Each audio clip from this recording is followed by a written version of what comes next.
With the recent launch of the Switch 2, I decided that this would be a really good time to go from system to system, counting down the best and worst games on the Nintendo Classics app. To do this, we're going to be using the average scores from Electronic Gaming Monthly, GamePro, Next Generation, Computer and Video Games, Super Play, Hyper, Mean Machines, Nintendo Power, and more classic magazines that reviewed these games back when they first came out. Over the last month, we've looked at the top 66 Super NES games, the top 58 Nintendo Entertainment System games, the top 49 Genesis games, the top 39 Game Boy games, the top 38 Nintendo 64 games, and even the top 22 Game Boy Advance games, so there's really only one thing left to do. And that is to finally mix these lists together and add those GameCube games that hit the Switch 2. All that adds up to 276 games, not including a handful of releases that weren't reviewed for one reason or another. But even with a few missing titles, we have a massive list for you, including Mario, Kirby, Metroid, The Legend of Zelda, Street Fighter wannabes, epic role-playing games, monochromatic Mega Man, unnecessary sequels, action-packed first-person shooters, thrilling beat-em-ups, early sports games, oddities that defy genre labels, and games that push the limits of the hardware. It's time to take an exhaustive trip through the Nintendo Switch Online as I count down the top 276 games on Nintendo Classics, at least according to the critics.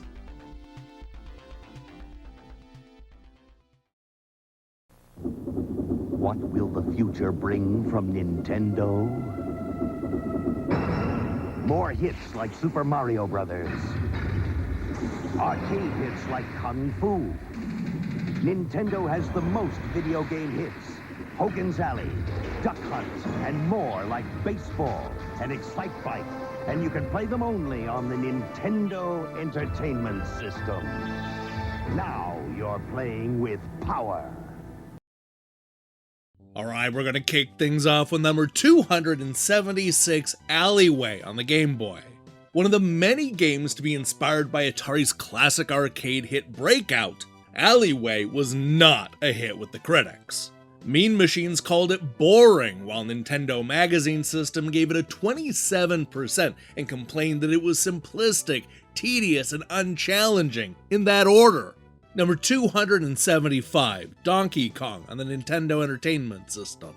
One of Nintendo's first big hits, Donkey Kong was an early generation NES game that did a wonderful job of recreating the arcade thrills. Unfortunately, the critics complained that it was too old and didn't have enough content to warrant the price. Number 274, Pinball on the Nintendo Entertainment System. Yet another early generation NES game that wasn't reviewed until years later after the console launched in Europe. Nintendo Magazine System complained that it had been completely eclipsed by Pinbot and other more robust 8-bit pinball games. Number 273, Soccer on the Nintendo Entertainment System. A golden oldie so old that it's simply called Soccer. The few critics that actually reviewed this Year 1 NES game called it slow and positively ancient. That said, they did find the graphics to be adequate, and they actually praised the gameplay and the multiplayer action. Number 272, Pro Wrestling on the Nintendo Entertainment System. Now, Pro Wrestling wasn't the first wrestling game to hit the Nintendo Entertainment System, but it was definitely the first one worth playing. Reviewing it a couple of years after the fact, the critics griped that pro wrestling isn't nearly as exciting as the real sport. Obviously. Number 271, Donkey Kong Jr. on the Nintendo Entertainment System. While I would argue that this is yet another great home conversion from Nintendo, the one magazine that actually bothered to review Donkey Kong Jr. concluded that, much like the original, it lacks variety and is over far too quickly. Number 270, Xevious on the Nintendo Entertainment System. An arcade hit for both Atari and Namco, Xevious was an early 80s shoot-'em-up that added an extra layer to the action. Literally. Not only will players need to shoot down the enemies right in front of them, but they'll also need to bomb the ground below. This blew gamers' minds when it first hit the Famicom back in 1984. However, 4 years later, when it finally came to the NES, it felt more like a relic from the past. Number 269, Nobunaga's Ambition, Lord of Darkness on the Super NES. Not even a full year after Nobunaga's Ambition debuted on the Super NES, Koei returned with Lord of Darkness. A poorly received follow-up that most magazines completely ignored. The few that covered it called the sequel boring and unintuitive, arguing that the only cool thing about it are the ninjas. Number 268, Ice Climber on the Nintendo Entertainment System. If you liked Mario Brothers, then there's a good chance that you're also going to get into Ice Climber, a fast-paced action game where you and a friend break through a ceiling of ice in order to climb to the top of a mountain. Nintendo Magazine System called it basic, with primitive graphics, sound, and gameplay. Number 267, Mach Rider on the Nintendo Entertainment System. This is a criminally underappreciated action racing game from the Nintendo Entertainment System's early days. Predictably, a bulk of the criticism was aimed at the unconvincing scaling effects and the gameplay that won't hold your attention for long. Number 266, Bomboozle on the Super NES. Easily one of the Super Nintendo's most divisive games. Bomboozle is either a hidden gem or total trash, depending on who you ask. GamePro raved about the nice graphics and engaging series of puzzles, while Electronic Gaming Monthly gave it a 3.5 out of 10, arguing that it does not make good use of the Super NES hardware. Number 265, Super Ninja Boy on the Super NES. The sequel to the not very good action game Kung Fu Heroes, Super Ninja Boy actually scored a little bit worse than the 8-bit game. Computer and video games and Playtime largely liked the gameplay, but Super Control went all the way down to an 11% and asked if anybody was up for a shite sandwich without bread. Yeah, they recommended that you skip this totally unplayable RPG action combo. Number 264, Baseball on the Nintendo Entertainment System.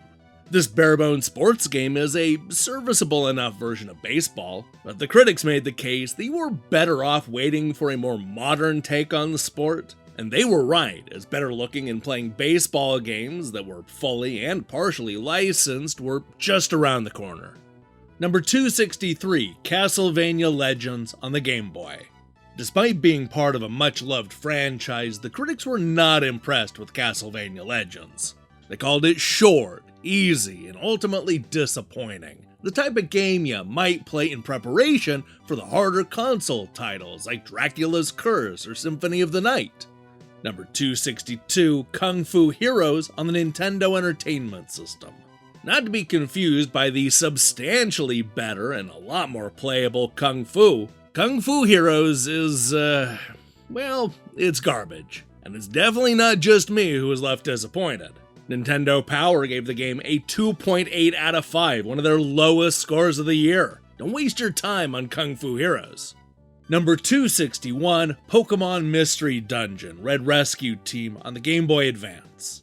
The worst reviewed Game Boy Advance game comes with one giant asterisk. This is one of those rare games that came out on both the Game Boy Advance and the Nintendo DS at the same time. And you want to guess which version the critics opted to review? Yeah, that's right, it wasn't the Game Boy Advance version. Nintendo Power liked the game, giving it an 8, but Game Informer absolutely hated it, going all the way down to a 3 out of 10.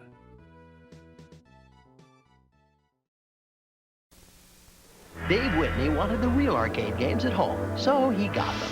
Mike Rogers wanted them too, but he got a Genesis system by Sega, with games that look, play, and sound like the real arcade games because they are the arcade games. Besides, Genesis has real-life action in sports games, flying games, and adventure games, the hottest library going. So if you want real arcade action, there's only 2 ways to get it. Dave, we got your golden axe. Or get Genesis by Sega. We bring the arcade experience home. And we're back with number 260, Cosmo Game, The Puzzle on the Super Nintendo. When Namco brought Cosmo Game The Puzzle to America, they rebranded it as Pack Attack, a reworked and reskinned version featuring your favorite dot-eating Ghostbuster. Unfortunately, that's not the version that we got on the Nintendo Switch Online. Superplay concluded that it's fine, I guess. Not exactly a ringing endorsement. Number 259, Blaster Master Enemy Below on the Game Boy Color. After spending most of the 1990s hitting that snooze button, Blaster Master returned in the year 2000 with Enemy Below, a Game Boy Color installment that tried its hardest to recapture the glory of the 80s. Computer and Video Games gave it a 2 out of 5 and begged you to buy a better platform shooter. This game was a big disappointment. Number 258, Mappy Land on the Nintendo Entertainment System.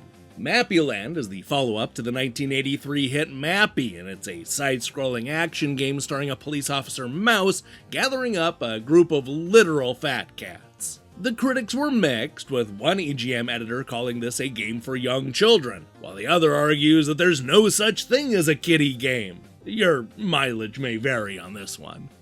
Number 257, Altered Beast on the Genesis. While many were impressed by the arcade quality graphics found in this Genesis pack-in, Altered Beast ended up being a little bit too short and shallow for the critics. Many complained about the easy difficulty and all too brief story, which ran a meager 20 minutes. Number 256, Super Thunder Blade on the Genesis. Super Thunder Blade was another Genesis launch game that didn't fare particularly well with the critics. Many complained about the choppy scaling effects and all of the cheap hits that you'll take along the way. This was a big miss for Sega in the early days of the Genesis. Number 255, Target Earth on the Genesis. The first installment in the Assault Suit franchise, Target Earth kicked things off with an ominous start, with basically every English language magazine giving the game a 6 out of 10. The critics liked the graphics, but were frustrated by the game that got too difficult too quickly. The words disappointing and nothing spectacular kept coming up in one review after another. Number 254, Dig Dug 2 on the Nintendo Entertainment System. The long overdue Dig Dug sequel came to the NES 7 years after the original first hit arcades. While not a bad follow-up, the critics complained that Bandai just played it safe and didn't do enough to add to the formula. Dig Dug 2 is fun, but ultimately disappointing. Number 253, Fighter's History on the Super NES. Let's say that you really want to play Street Fighter 2, but you've already played that to death, and you really want to play that's exactly like Street Fighter 2 in pretty much every way, shape, and form. If that describes you, then let me introduce you to Fighter's History, a game that's so similar to Street Fighter 2 that Capcom actually sued Data East for copyright infringement. The critics thought it was solid, but definitely not on the same level as that other fighting franchise. Number 252, Journey to Silius on the Nintendo Entertainment System. When Sunsoft started production in the late 1980s, there was no Silius to journey to. Instead, it was a side-scrolling action game based on the Terminator franchise. Unfortunately, when Sunsoft lost the rights to the James Cameron property midway through development, the team was forced to alter the story, enemies, and dystopian world, creating a brand new action game that is probably even better without the movie tie-in. Unfortunately, the critics disagreed, calling it a Star Wars clone that lacks substance. I strongly disagree. Number 251, Clu Clu Land on the Nintendo Entertainment System. It's easy to write off Clu Clu Land as nothing more as Nintendo's answer to Pac-Man, but this early Nintendo Entertainment System title is more than just a knockoff. Featuring a female balloon fish named Bubbles, this is a game all about revealing hidden gems, which is basically the opposite of what you did in Pac-Man. The critics complained that it was old and basic, highly repetitive. Number 250, Wario's Woods on the Nintendo Entertainment System. Hot off the heels of starring in Super Mario Land 3, Wario's Woods is one of Nintendo's most misleading games. Not only is it not a new platformer, but it's also not even a Wario game. This is a puzzle game starring Toad, which just so happens to be set in the wooded area that Wario's taken over. The critics panned it, arguing that it's nowhere near as intuitive as Tetris 2. Number 249, Light Crusader on the Genesis. One of Treasure's lesser-known games, Light Crusader was not as beloved by the critics as Gunstar Heroes or even Dynamite Heady. Next Generation said what pretty much everybody was thinking. There isn't enough action for the action fans, and the RPG elements are too simplistic for RPG fans. It's not a bad game per se, but definitely not up to Treasure's usual standards. Number 248, Natsumi Championship Wrestling on the Super NES. While those other games slapped the WWF and WCW logos on their boxes, Natsumi Championship Wrestling managed to win over fans with its solid gameplay, generous modes, unique wrestlers, and most importantly, 4-player support. While game players liked the game, other critics were, let's say, less impressed, complaining about the complex play control. Number 247, Alone in the Dark: The New Nightmare on Game Boy Color. A 2001 survival horror game that most magazines ignored due to it being on the Game Boy Color. Game Informer gave the game a 7.5 out of 10, appreciating its impressive design and ambition. However, Nintendo Power gave it a much lower score, complaining that it plays like a slideshow and our hero looks like Cornelius from Planet of the Apes.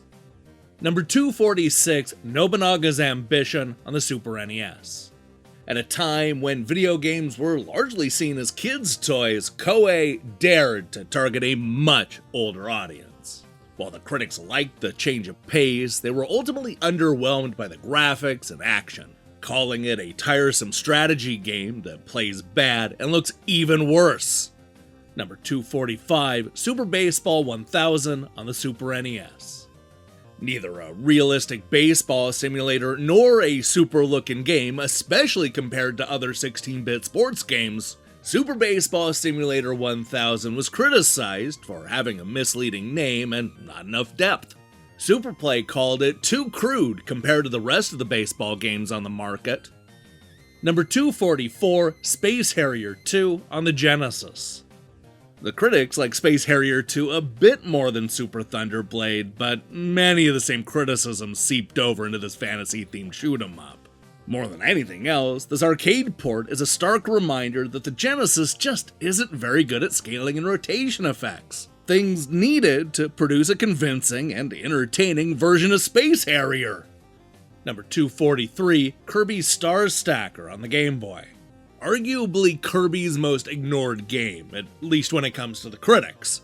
Kirby Star Stacker is yet another mascot-driven puzzler. Nintendo Power liked it, but complained that the higher difficulty is demented and that Kirby is just a figurehead. Number 242, Kirby Star Stacker on the Super NES. Kirby Star Stacker is one of Nintendo's lesser-known puzzle games.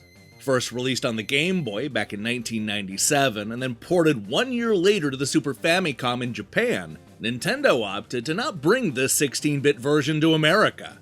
Maybe that's for the best, because even Nintendo's own magazine, Nintendo Power, didn't seem to like Star Stackers very much. Number 241, Iggy's Wreckin' Balls on the Nintendo 64.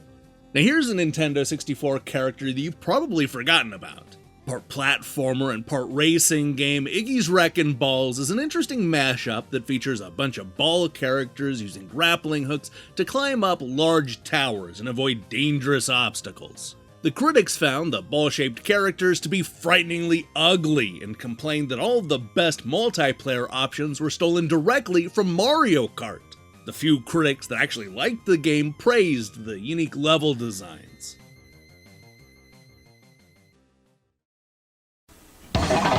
Just video game reviews! Okay, last week Harley and I reviewed Ultra Enviroman. Whack to the curb. It has got to go. So today, we're gonna take a look at Battletoads. Rocket! That it is. I mean, they got Psycho Pigs and Turbo Thwacking. And with kick fighting, surfing, babe shaving, how can you go wrong? The action feels totally real. Like they won't know that that's Harley in a toad suit. Check out Battletoads and these other outrageous games from Trade West.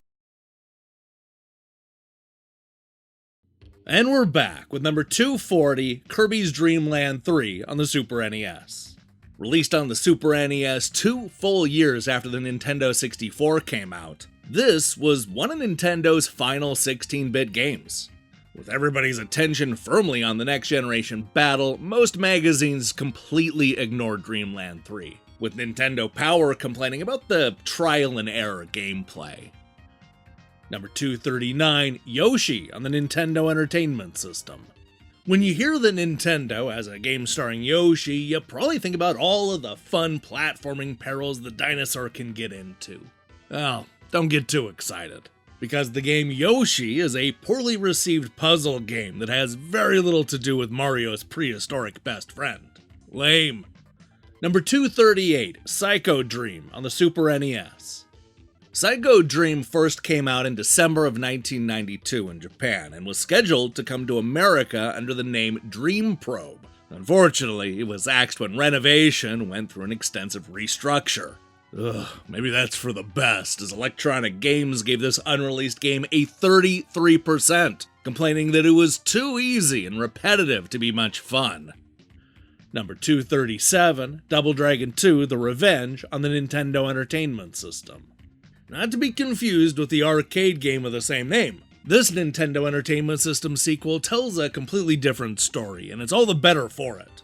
This is a far more cinematic adventure that shakes up the action in some big ways. Most of the critics liked the game, but GameZone tanked the average by giving Double Dragon 2 its lowest score possible. A 1 out of 6, essentially 17%. Yeah, I hate GameZone. Number 236, Rival Turf on the Super NES. Released just 5 months after Final Fight, Rival Turf is best known as the Super NES beat-em-up that you can play with a friend. But even with that improvement, the critics felt that this brawler was too derivative, was loaded with lame characters, and had crummy graphics. On the other hand, Game Informer liked it. Number 235, Jellico Rally Big Run on the Super NES. A completely serviceable early-generation racing game that almost came to America. Electronic Gaming Monthly was not impressed, complaining about the choppy graphics and the sluggish gameplay. Raze, on the other hand, recommended it, raving about the music and the crystal clear sound effects. Number 234, Quest for Camelot on the Game Boy Color. One of the very few games on the service to be based on a movie. In this case, Quest for Camelot is based on the Warner Brothers cartoon that famously bombed at the box office. The critics gave it so-so scores, but are you really gonna play this over one of the many Legend of Zelda games on the platform? I think not. Number 233, Spanky's Quest on the Super NES. Believe it or not, the critics were sharply divided when it comes to Spanky's Quest, a good-natured platformer from Natsumi. Many complained that it was too childish for the teenage and adult owners of the Super NES, while others called it fresh and original and unlike anything else you've played before. Who knew that this game was going to be so divisive? Number 232, The Peacekeepers on the Super NES. 1 year after the release of Brawl Brothers, we're finally treated to the epic conclusion of the trilogy, The Peacekeepers. EGM called it a very long and very good fighting game, while GamePro referred to it as a courageous cart with sharp graphics and even Shakespearean dialogue. I mean, yeah, The Peacekeepers is good, but it's no Hamlet.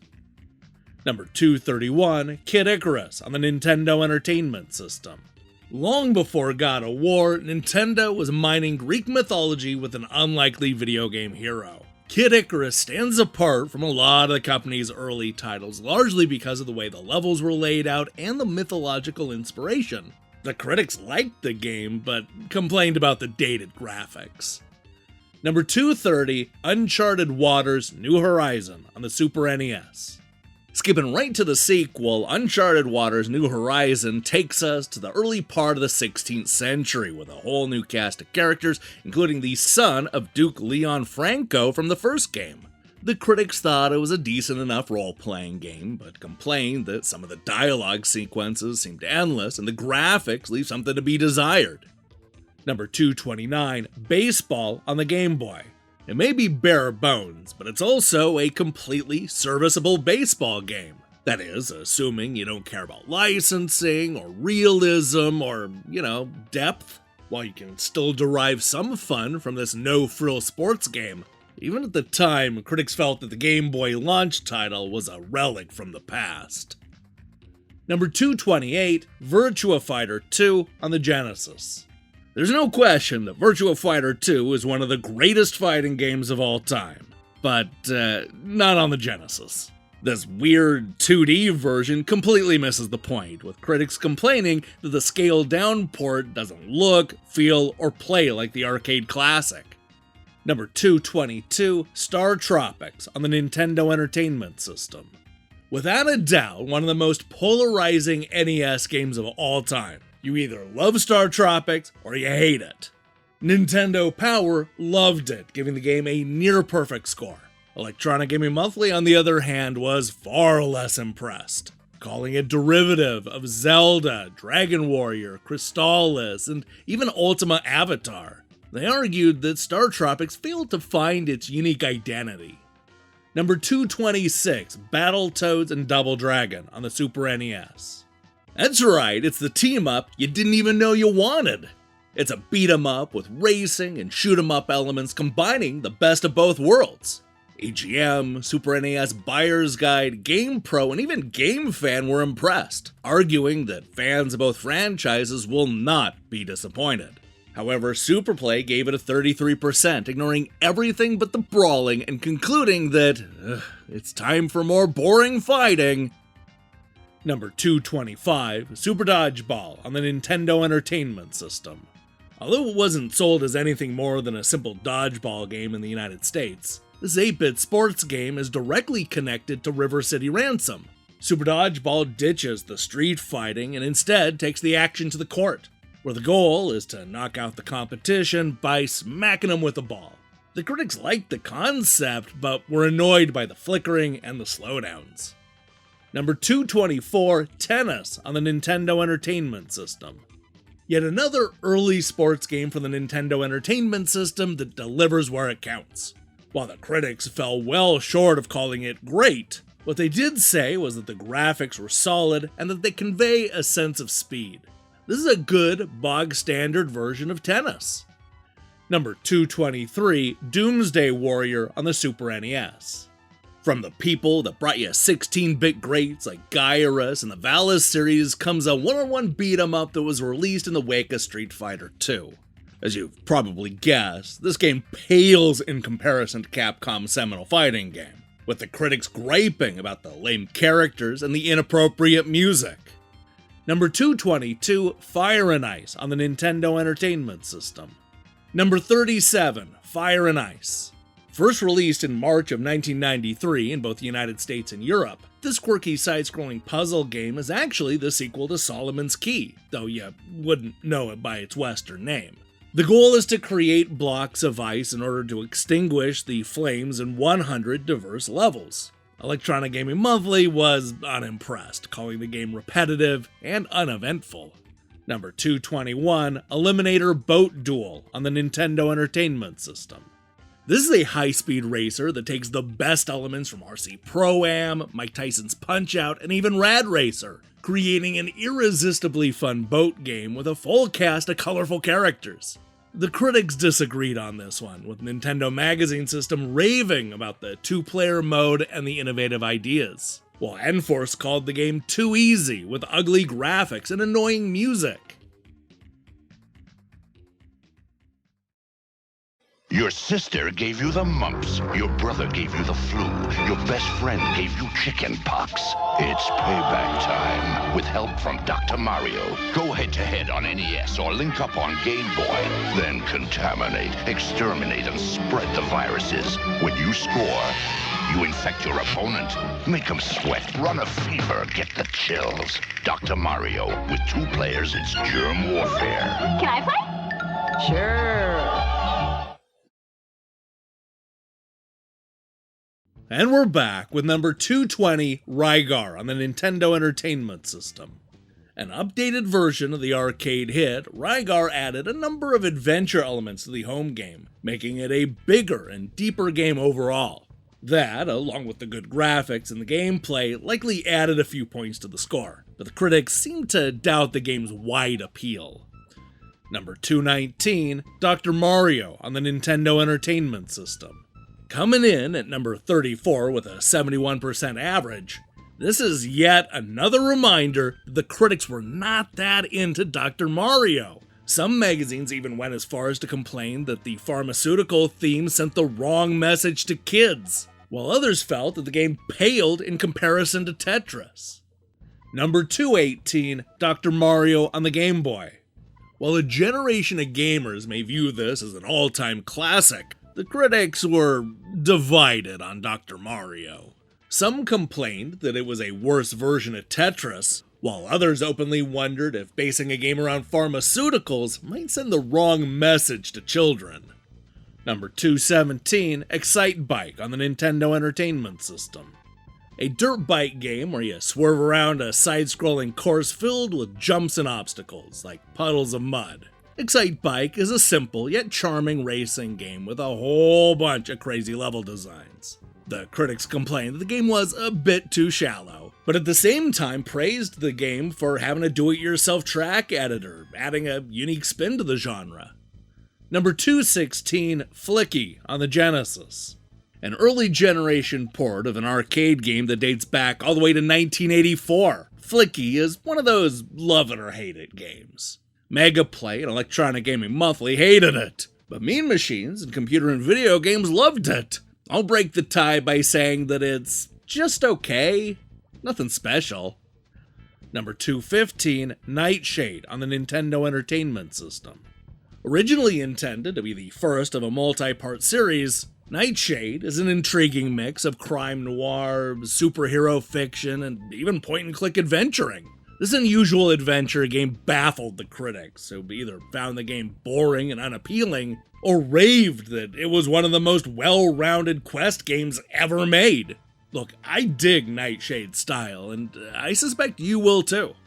Number 214, Killer Instinct Gold on the Nintendo 64. While the fans continue to love it, Killer Instinct Gold was viewed as a big disappointment when it finally hit the Nintendo 64 in 1996.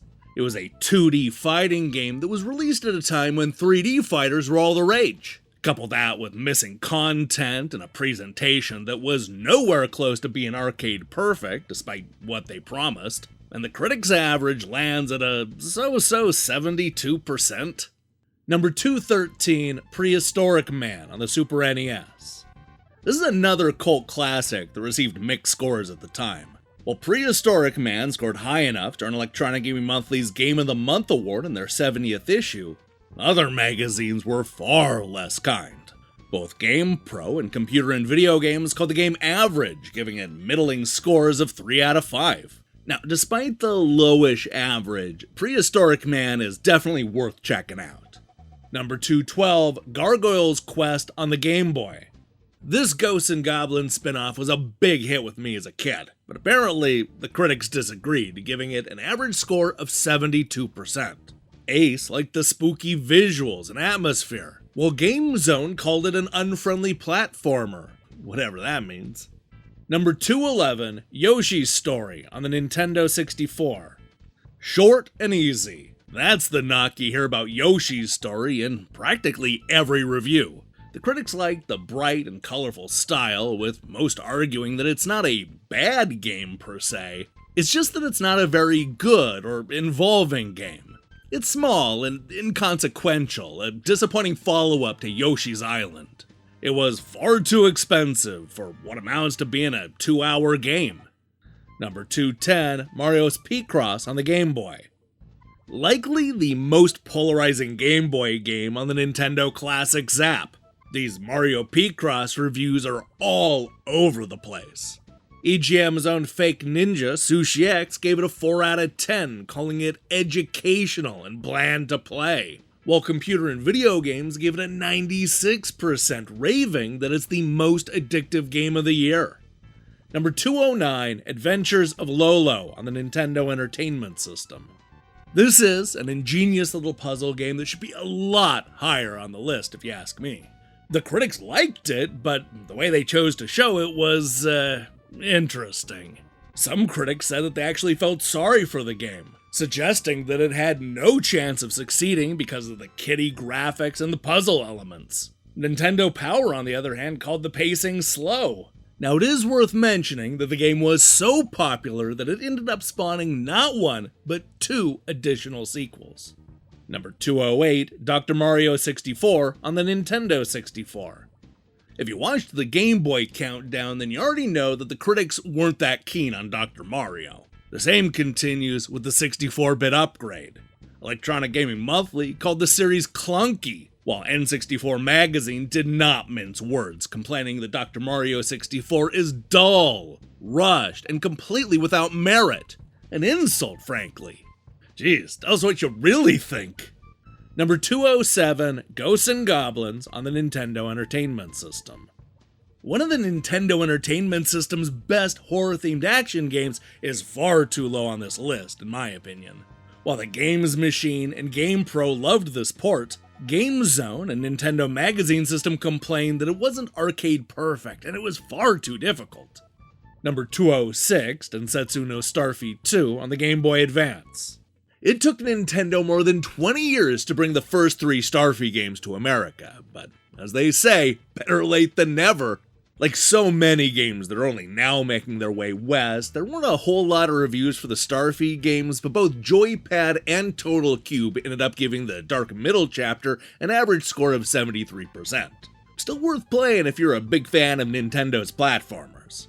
Number 205, Fatal Fury 2 on the Super NES.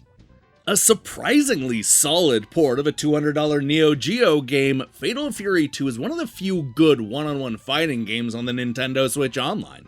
The critics were impressed by the high-quality port, but didn't think that it was on the same level as Street Fighter 2 and some of the other Super NES fighters. Number 204, Romance of the Three Kingdoms 4, Wall of Fire on the Super NES. While the critics may have largely ignored the Nobunaga franchise, the same cannot be said about Romance of the Three Kingdoms. With several installments already under its wing, Koei really focused its attention on making Wall of Fire a more accessible experience that could draw in a whole new generation of players. The critics were mostly into it, complimenting the improved graphics and the intuitive gameplay. Number 203, F-Zero GP Legend on the Game Boy Advance. This follow-up to Maximum Velocity is a lot like the other F-Zero games, only with a lot more story and dialogue. Released extremely late in the Game Boy Advance's life, the sequel is based on the anime that helps to flesh out the characters and the lore. Unfortunately, the critics were not eager to go along for the ride, complaining that it's too short and feels half-baked. A big disappointment.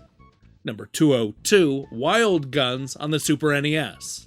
Inspired by early third-person shooters like Cabal and Nam 1975, Wild Guns is a Western-themed action game filled with all of the cliches. And also robots? This was a fun reinvention that the critics mostly liked, with magazines calling it the sleeper hit of 1994. Other critics, especially those at CVG and Nintendo Power, were quick to note the repetitive gameplay and the easy difficulty. Number 201, Golden Axe 2 on the Genesis. A disappointing sequel to one of the top-rated Genesis games. The critics complained that it was a retread and lacked any new ideas, all while disparaging the lousy graphics and poorly animated characters. The overall consensus was that Golden Axe 2 failed to push the series forward in any meaningful way. Muffin is a half tabby, half calico who loves giving kitten kisses. Buddy is part lab, part husky, and he chases balls. Kirby is part fire, part bomb, spike, and lightning, and he loves to combine these in new ways to destroy his enemies. So, we have two wonderful pets to choose from. Kirby 64. Rated E for everyone.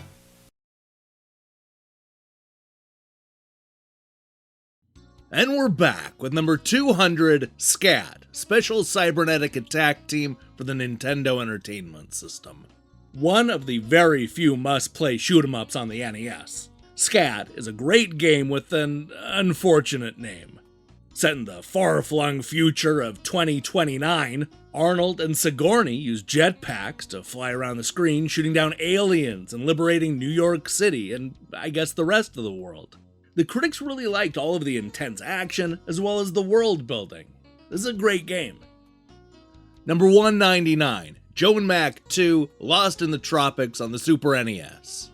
The caveman ninjas are back, and this time they're battling their way through paradise. Not to be confused with the arcade sequel, Joe and Mac Return, this is an all-new original Super NES game that the critics mostly liked. Even with a few lower than expected scores, the reviews praised the role-playing elements and the colorful graphics. That said, others complained that it was more of the same. Number 198, Side Pocket on the Super NES.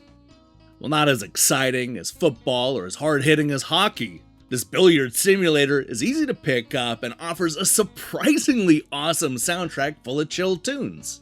While not for everybody, the critics praised the gameplay, saying that it was simple enough to play without the manual. This is a good game, if you're into this kind of thing. Number 197, Mega Man: The Wily Wars on the Genesis.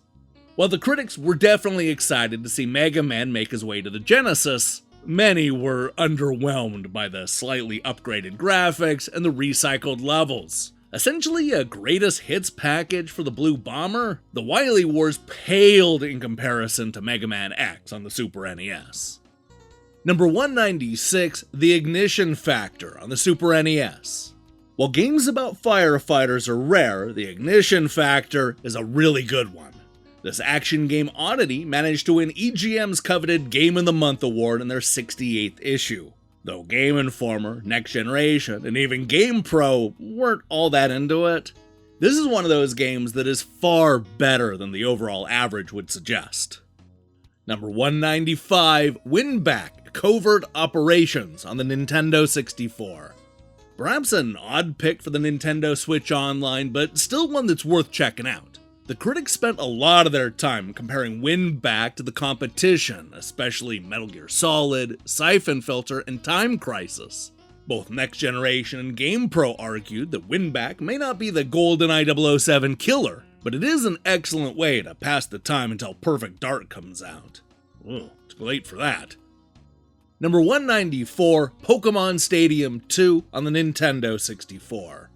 Released almost exactly a year after the original, Pokemon Stadium 2 is the kind of sequel that can be accused of simply copying and pasting most of the key elements from the first game, but people were still into it at the time because it allowed them to transfer their Pokédex from the newer Pokemon games, Gold, Silver, and Crystal.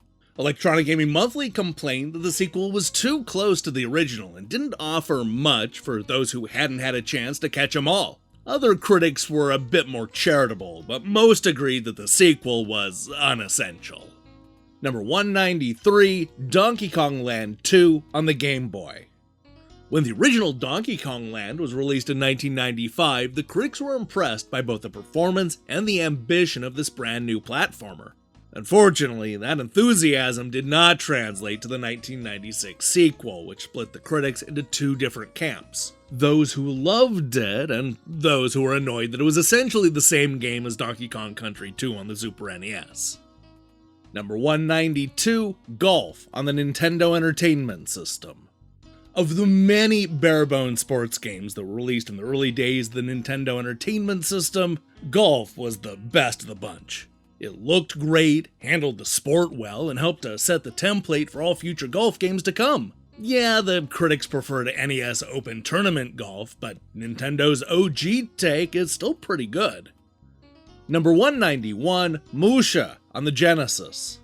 Now you and I may look back at Musha as one of the best shoot-'em-ups of the 16-bit era, but the critics at the time weren't so sure. Many of the critics liked the seismic shooter well enough, but it didn't quite rise to the level of Thunder Force 3 or Gyruss. Along with Zero Wing, Musha is the best shoot-'em-up on the Nintendo Switch Online service. Number 190, Shadow Man on the Nintendo 64. Coming only 2 years after he was first introduced in the pages of the Shadow Man comic book, Michael Leroy was the perfect fit as video gaming's next great anti-hero. He was darker and more menacing than many of his contemporaries, fighting off dead-side demons with voodoo magic and mysticism. The critics mostly agreed, with EGM, GamePro, and Nintendo Power all praising the story, the adventure, and the atmospheric tone. Next Generation, on the other hand, complained that it was too much like Tomb Raider and that the developers were too enamored by the game's mythological roots to create something truly great. Number 189, Metroid on the Nintendo Entertainment System. While a little rough around the edges, this first Metroid game laid down the groundwork for the long-running franchise. Although the remake, Zero Mission, is also on Nintendo Classics, it's worth revisiting this 1987 classic to see some of the concepts and characters in their infancy. Just don't be too surprised when Samus turns out to be a woman. Number 188, Kirby 64, The Crystal Shards on the Nintendo 64. Kirby 64 is a 2.5D take on the classic series that was originally intended to come out on the Nintendo 64 DD add-on and would end up being Kirby's last console game until Return to Dreamland on the Wii, released more than a decade later. The critics were certainly charmed by this 2000 release, but Kirby 64 was considered a lesser Nintendo title at the time, an opinion that it's had a hard time shaking all these years later. Number 187, Kirby and the Amazing Mirror on the Game Boy Advance.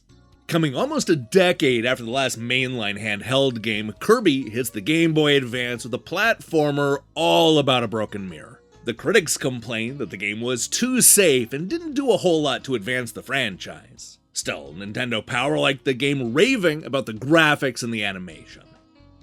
Number 186, Kirby's Tilt and Tumble on the Game Boy. An early attempt by Nintendo to cram motion controls into games that went about as well as you would expect. Kirby's Tilt and Tumble tries to make accelerometers fun, but the critics found the imprecise control to be far more frustrating. EGM yearned for an option that would let you play with the regular buttons and complained that tilting the game also tilts the screen, making it hard to see what's going on. Number 185, Jelly Boy on the Super NES. Yet another fun Super NES game that only recently came to America for the first time. When Superplay reviewed Jelly Boy in 1995, they called it inspired, beautiful, and exciting. All words that are as applicable to Jelly Boy as dainty is to Cyril Smith's Y-fronts. That's gotta be the most British review of all time, right? Number 184, Double Dragon on the Nintendo Entertainment System. Yet another incredibly polarizing game on the list. Critics both loved and hated this NES port of the arcade smash, Double Dragon. Electronic Gaming Monthly gave it a direct hit rating, naming it the best game of 1988. Whereas GameZone argued that it was a below-par beat-em-up with poor graphics and frustrating playability. Man, Double Dragon deserves a lot better than 76%. Number 183, Tough Enough on the Super NES. Another solid enough fighting game that never comes close to knocking out the almighty Street Fighter II. Die-hard game fan liked the gameplay and the beautiful backgrounds, while SNES Force and Nintendo Power complained about the lame characters and the lack of originality. Number 182, Mario Party 3 on the Nintendo 64. After mostly enjoying the first two installments, the critics started to turn on Mario Party after they realized that Nintendo intended to run this as an annual series. Many complained that the mini-games were either too similar or just straight up identical to the previous entries, and those complaints about the computer cheating were even louder this time around. Mario Party 3 still had its defenders, but with a 4 out of 10, Game Informer fully tapped out. Number 181, Zelda 2, The Adventure of Link on the Nintendo Entertainment System. Nope, it's not revisionist history. The sentiment at the time really was that Zelda 2, The Adventure of Link was a disappointing sequel. Maybe not the misstep that it's sometimes referred to, but the critics universally preferred the overhead original, complaining about the side-scrolling dungeons, comparing it more to a Mario platformer.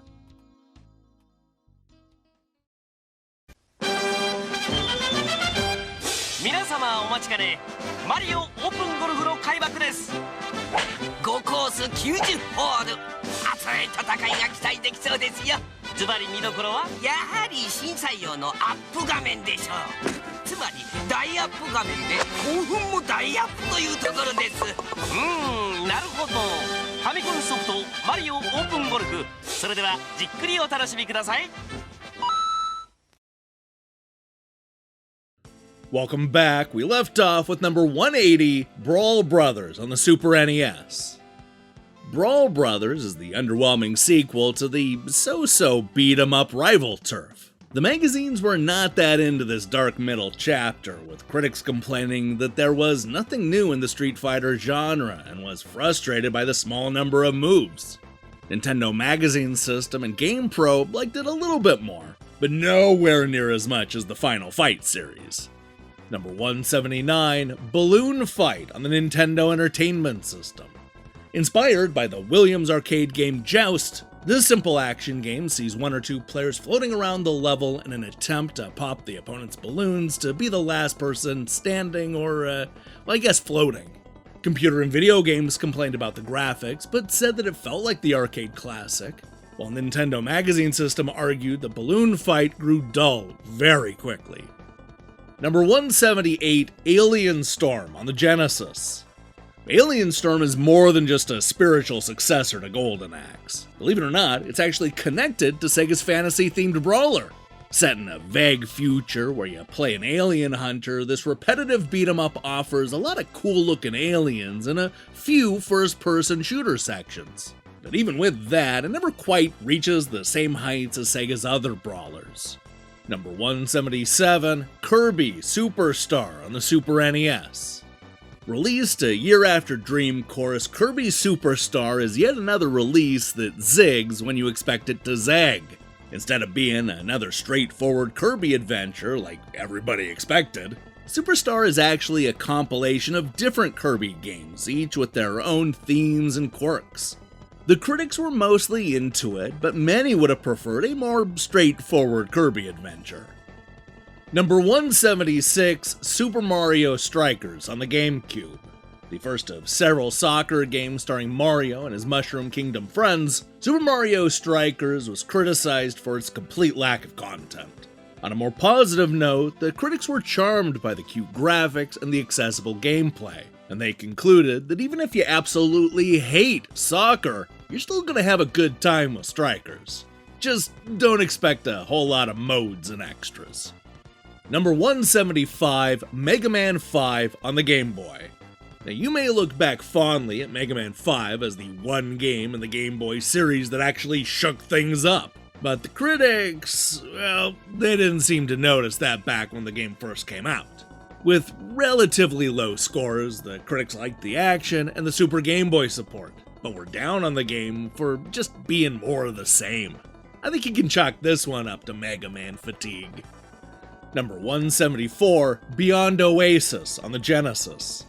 A criminally overshadowed and underrated Legend of Zelda clone developed by Yuzo Koshiro. You know, the guy who composed some of the very best video game music to come out of the 1990s. While Die Hard Game Fan beat the drum as hard as they could for Beyond Oasis, everybody else just kinda shrugged. Next Generation complained that it's an RPG. Wait, no, it's an action game. Oh well, it's both. Oh, the horror of having to review an action RPG. Number 173, Crystallis on the Nintendo Entertainment System. If you only know SNK for their fighting games, then you should definitely check out their earlier titles from the 8-bit era, including the 1990 adventure game Crystallis. It tells the story of a magician who's sent hundreds of years into the future, where he finds that the Great War has turned the entire planet into something straight out of a dystopian fantasy novel. If you're all caught up on Zelda, then this is really a great alternative. Number 172, Game & Watch Gallery 3 on the Game Boy Color. Skipping right over the first two installments, Game & Watch Gallery 3 features 5 classic portable games, including heavy hitters like Donkey Kong Jr. and Mario Brothers.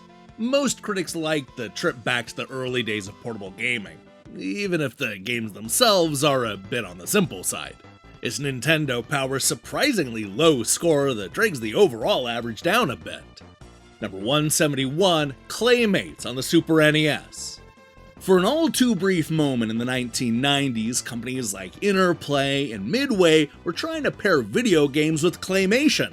Claymates is a semi-successful take on this trend, with Superplay summing it up perfectly. Fun and gimmicky. Yeah, it sure is. Number 170, NES Open Tournament Golf on the Nintendo Entertainment System. While NES Open Tournament Golf may not be as influential as Nintendo's first golf game, the critics certainly aren't complaining. This is easily one of the best looking sports games on the system, featuring tons of content and lots of fun multiplayer modes. Number 169, Earth Defense Force on the Super NES. Not to be confused with the popular bug-killing action franchise of the same name. Earth Defense Force is one of the Super Nintendo's middle-tier shoot-'em-ups. It's a real mixed bag when it comes to the critics, with some calling it one of the Super Nintendo's better shooters. Yet others took issue with the lack of variety and the repetitive enemies and backgrounds. Number 168, Mario Super Picross on the Super NES. While the handheld version of Mario's Picross may have found its way all around the world, the Super NES installment was a Japanese exclusive for more than a decade. The critics complained that the puzzles were all the same. You chip, chip, chip, and you cross, cross, cross. While they may have been bored, many others will find this game riveting. Number 167, Columns on the Genesis. In the wake of Tetris, Sega was quick to port their own arcade hit, Columns. While a solid port of a so-so game, the critics felt that this gem-focused puzzler was just a little bit too similar and not as addictive as Tetris. The result was a lot of tepid recommendations. Number 166, Vice Project Doom on the Nintendo Entertainment System. Inspired by the Ninja Gaiden series, Vice Project Doom is a cinematic action game for the NES with political intrigue, futuristic fear-mongering, and a good old-fashioned hero that gets the girl. At least, on the cover. What actually happens in this game is a lot more tragic and heartbreaking, but I'll leave that for you to discover. And you should definitely do that, because this is a surprisingly fun and satisfying 8-bit action game, complete with cool levels and some genuinely innovative boss designs. Number 165, Kirby's Dream Land 2 on the Game Boy. Released 3 years after the 1992 original, Kirby's Dream Land 2 builds on its predecessor with new gameplay mechanics and vastly improved graphics. Many critics argued that it isn't in the same league as Nintendo's other platformers, with many complaining about the easy difficulty. Number 164, Gradius, the Interstellar Assault on Game Boy. It's a handheld spin-off of Konami's popular shoot-'em-up series. While some critics liked the attempt to bring the fast-paced combat to the Game Boy, many complained that the screen is too slow to keep up, the action is a blurry mess, and it's sometimes impossible to know what's going on. Oh, and it's also short. Number 163, Harvest Moon on the Super NES. When Harvest Moon came out on the Super NES, many magazines simply ignored it, perhaps figuring that their male-dominated audience wouldn't be all that into a game about farming. EGM ended up giving the game an 8.1 out of 10, accurately calling the game a sleeper hit and arguing that it's an immersive game that's hard to break away from. No wonder there are so many sequels and spin-offs. Number 162, Battletoads and Battle Maniacs on Super NES. After crash landing on the 8-bit NES, everybody wanted to know what the Battletoads would do on the Super Nintendo's more advanced hardware. The result was a far better looking, but more divisive sequel. While GameFan and GamePro both gave the game near perfect scores, the range of review scores was all over the place, with computer and video games going all the way down to a 55%. Many of the magazines complained that this was more style over substance. Number 161, Super Valis 4 on the Super NES. After perfectly wrapping up the Yuko trilogy with the surprisingly emotional Valis 3, Telenet Japan decided to go to the well one more time and bring out Super Valis 4, a brand new action game with a brand new hero. While GamePro ended up giving it a perfect 5 out of 5, the rest of the critics were less generous, with most complaining about the recycled ideas and the dated gameplay. when things start changing right before your eyes. When shapes just seem to appear out of nowhere. When the whole world seems transformed. You've been Tetrisized. Nintendo introduces Tetris. It will mesmerize you. Tetris challenges the mind and puzzles the imagination. No other game can stack up to Tetris. Nintendo, now you're playing with power. And we're back with number 160, Sonic the Hedgehog Spinball on the Genesis. The critics loved the concept of a Sonic-themed pinball game, but many complained about the weird gameplay and confusing stages. There were a few magazines that just fell in love with it, giving it near-perfect scores. Your mileage may vary on this one. Number 159, Breath of Fire 2 on the Super NES. After letting Squaresoft publish the first Breath of Fire game, Capcom wisely decided to release the sequel all by themselves. Breath of Fire 2 is not as widely praised as the original, but it's still a solid role-playing game that was overshadowed by the likes of Final Fantasy III and Chrono Trigger. Definitely one of the better RPGs on the Nintendo Switch Online. Number 158, Tetris on the Nintendo Entertainment System. That's right, one of the greatest and most influential video games ever created could only muster up an average score of 78%. The critics did like it, though definitely preferred the Game Boy version. However, nobody was able to predict its impressive staying power. GameZone concluded that if you don't know what Tetris is, then you should be reading Practical Fish Keeping. Oh, burn? Number 157, Pokemon Stadium on the Nintendo 64. With Pokemon games flying off of store shelves, everybody hoped that we would eventually see a big console role-playing game on the Nintendo 64. Unfortunately, what we got instead was Pokemon Stadium, a game that hoped that seeing your favorite pocket monsters battle in 3D would be enough of a draw. The critics liked it enough, but there's certainly disappointment in the air. A lot of the reviews focused on the relative lack of things to do in the stadium, but argued that Pokemon fans will still probably end up digging it. Number 156, E-SWAT, City Under Siege on the Genesis. Landing somewhere between Narc and RoboCop is E-SWAT, City Under Siege, a side-scrolling action game that feels like a futuristic Shinobi sequel. The critics mostly liked the fast-paced action, though GameZone gave it their lowest possible score, a 1 out of 6. Yeah, GameZone is kinda the worst.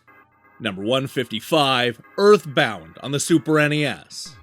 It may be considered a cult classic now, but 30 years ago, Earthbound was one of the more polarizing games on the Super Nintendo.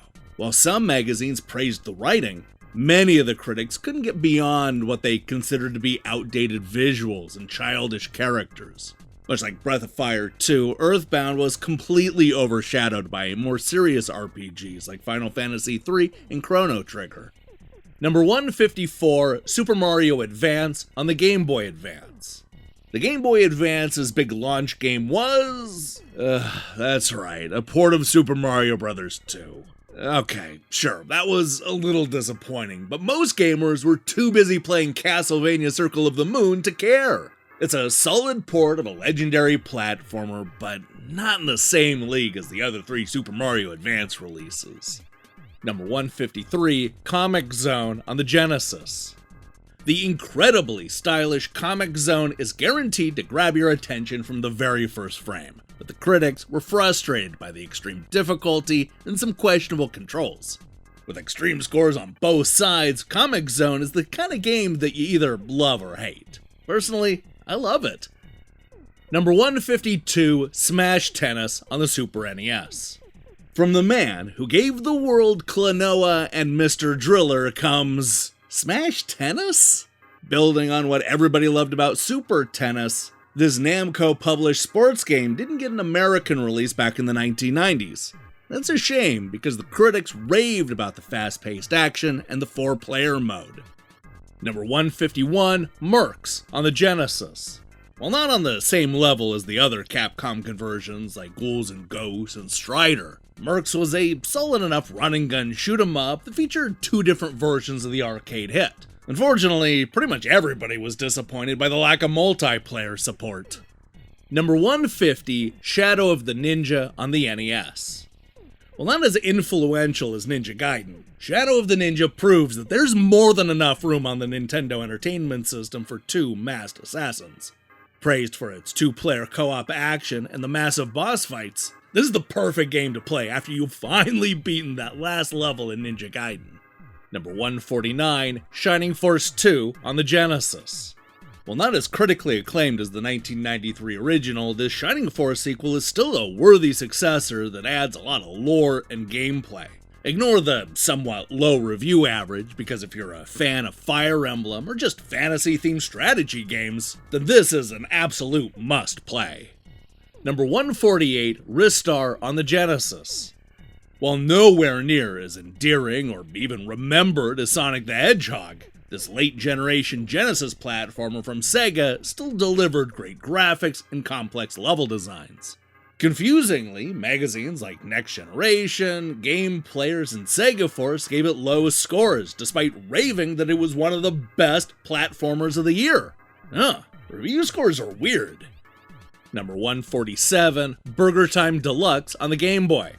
This is an updated version of the arcade smash hit from Data East. Though a bit long in the tooth by the time it hit the Game Boy, the critics praised Burger Time Deluxe for expanding on the original's level designs. That said, Nintendo Power couldn't get past the challenging difficulty, while Nintendo Magazine System called it repetitive. Number 146, Kirby's Avalanche on the Super NES. Nintendo couldn't wait to slap one of their most beloved characters on Super Puyo Puyo, creating the fun little puzzle game Kirby's Avalanche. With generally strong scores from GamePro, Superplay, and Next Generation, the critics liked that this wasn't just another Tetris clone. Everybody liked the competitive two-player battles. Number 145, Super Fantasy Zone on the Genesis.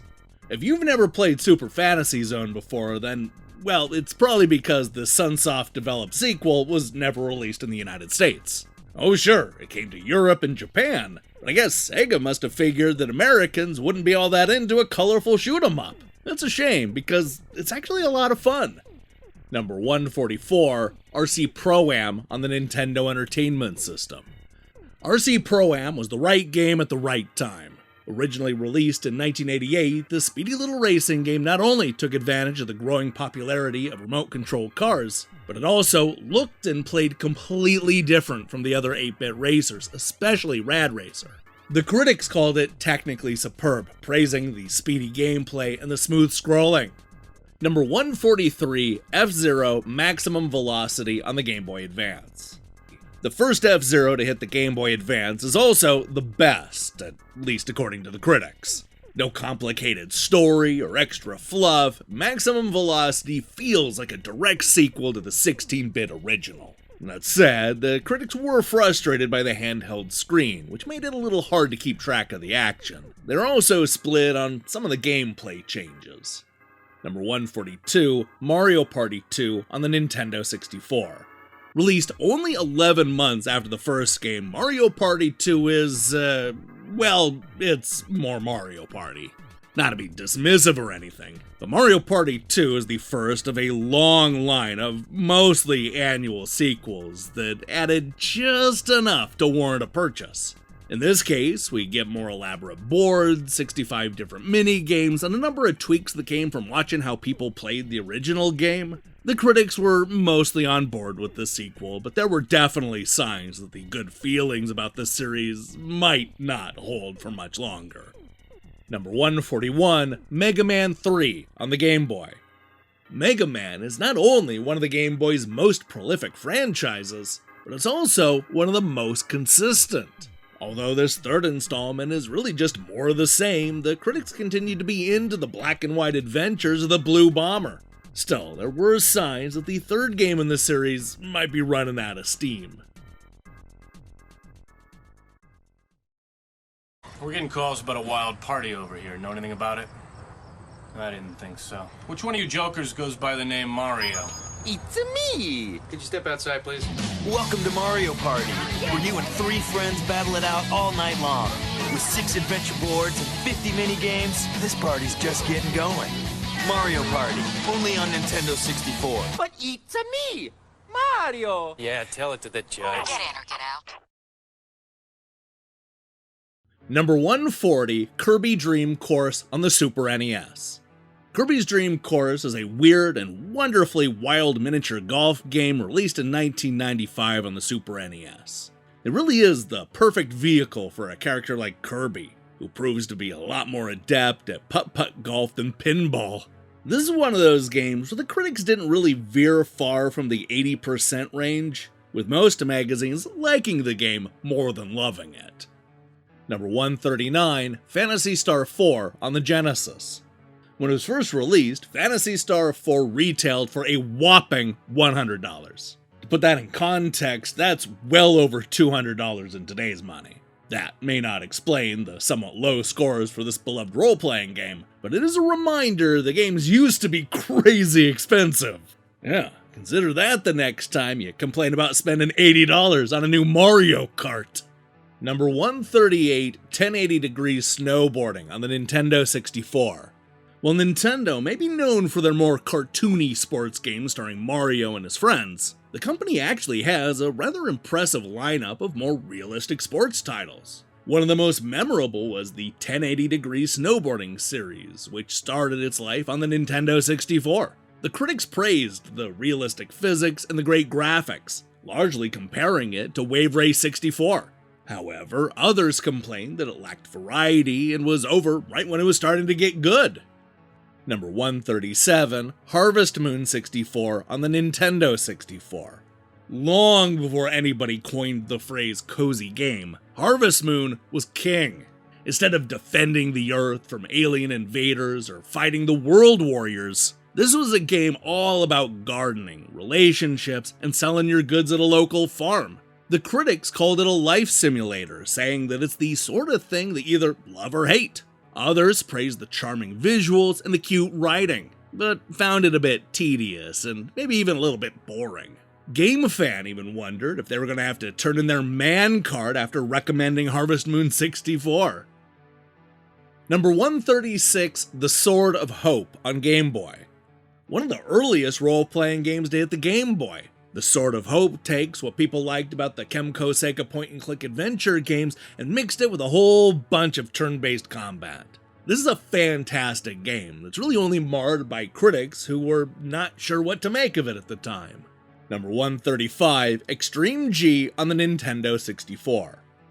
This speedy futuristic motorcycle game lags behind F-Zero X when it comes to the critics, but don't let that keep you from playing this thoroughly enjoyable release from Acclaim. Much like the Wipeout series, Extreme G throws a bunch of offensive and defensive weapons into the mix, something that ended up dividing the critics at the time. Computer and Video Games concluded that the game was 20% racing, 20% blasting, and 60% wow, that looks amazing! Yeah, I'd say that's a fair breakdown. Number 134, Sword of Vermilion on the Genesis. Released at a time when Western audiences were still a little conflicted when it came to Japanese role-playing games, Sword of Vermilion tries to split the difference and offer something a little bit more accessible. The critics were largely receptive, scoring it a little bit higher than other role-playing games of that era, including the fan-favorite Phantasy Star 4. Number 133, Joe and Mac on the Super NES. While Nintendo is choosing to call it Caveman Ninja, you likely know this early generation Super NES classic by 2 other names. That's right, Joe and Mac. With colorful graphics and a funny premise, the critics fell in love with the Caveman Ninjas. While there were a few outliers, most of the critics had no problem recommending this 1991 action game, with GamePro even giving it a perfect 5 out of 5. Number 132, Breath of Fire on the Super NES. Designed by legendary developer KJ Inafune, the man who brought us Mega Man, Breath of Fire was yet another winning role-playing game on the Super NES. While not on the same level as the 16-bit Final Fantasy and Dragon Quest installments, the critics were mostly into this Square-published adventure game, With a long quest and likable characters, this is definitely one of the best RPGs on the Nintendo Classics app. Number 131, Fire Emblem: The Sacred Stones on the Game Boy Advance. While it certainly wasn't a runaway blockbuster for Nintendo, this second Fire Emblem game solidified the franchise's place in the West. For their part, the critics mostly liked the Sacred Stones, but were a little annoyed by the dry writing and the difficulty, which involved permanent deaths. Everybody agreed that the combat is deep and fun, even if this sequel felt like a step down from the Game Boy Advance original. Number 130, Operation Logic Bomb: The Ultimate Search and Destroy on the Super NES. One of the worst named games of all time, Operation Logic Bomb: The Ultimate Search and Destroy is the second sequel in the Fortified Zone series that started on the Game Boy and ended on the Super NES. The critics were quick to compare this overhead action game to the Metal Gear franchise, with the Super NES Buyer's Guide going as far as to call it the thinking person strategy game. Number 129, Wrecking Crew on the Nintendo Entertainment System. 1 year after saving the sewers from those coin-carrying turtles, Mario and Luigi are back with their next game, the far less popular Wrecking Crew. The critics liked this arcade port considerably more than Nintendo's early offerings. They called it very playable, praising the overwhelming amount of levels and the superb graphics and sound. Number 128, Mario Party on the Nintendo 64. Nintendo's love for board games eventually paid off in 1999 when they released Mario Party, one of the longest-running franchises to come out of the Nintendo 64. While not exactly a top-tier game, the critics were largely into Mario Party's wackiness when it first came out, praising the wide variety in mini-games and giving the Nintendo 64 fans a completely different kind of multiplayer experience. Still, you did find that many of the critics complained about the computer cheating and some inconsistent rules. Number 127, Solomon's Key on the Nintendo Entertainment System. Solomon's Key is an arcade port that stars a young wizard whose central task is to open up the door and escape to the next puzzle. Of course, it's not as simple as it sounds, as there are enemies everywhere and our hero only has a few offensive attacks. While it's not the best looking NES game, the critics raved about the replayability and the brain-bending puzzles. Number 126, Demon's Crest on the Super NES. The third and final installment of the Gargoyles Quest trilogy is also one of the best games on the Super NES. Dark, atmospheric, and stylish, Demon's Crest is more than just a Ghouls and Ghosts spin-off. It's a fully realized action game that the critics couldn't get enough of. While some criticized the challenge, others gushed over the gory graphics and role-playing elements. Number 125, River City Ransom on the Nintendo Entertainment System. You don't have to be a Kunio-kun fan to love River City Ransom, but it certainly helps. More than just another beat-em-up, River City Ransom is an ambitious adventure game with a large city to explore and all kinds of people to beat up. It looks and plays great, proving once and for all that brawlers can aspire to be more than just mindless button-mashing marathons.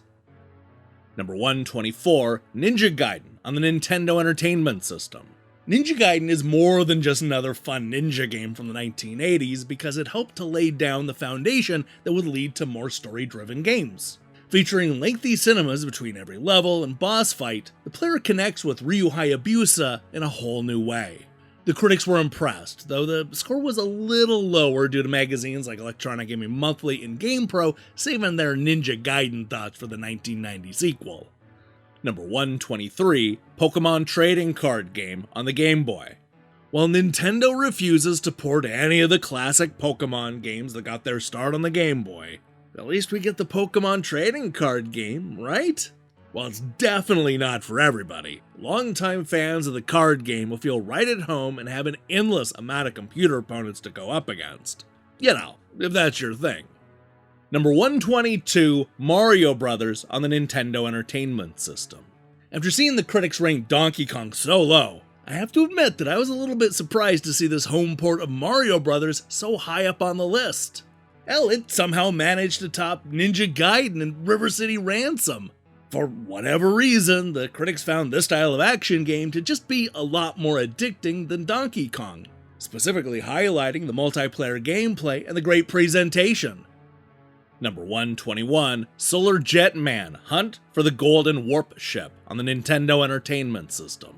Successor to the 1983 classic Jetpack, Solar Jetman Hunt for the Golden Warp Ship is a science fiction adventure that forces us to use our thrusters and expert steering to overcome each planet's gravitational pull.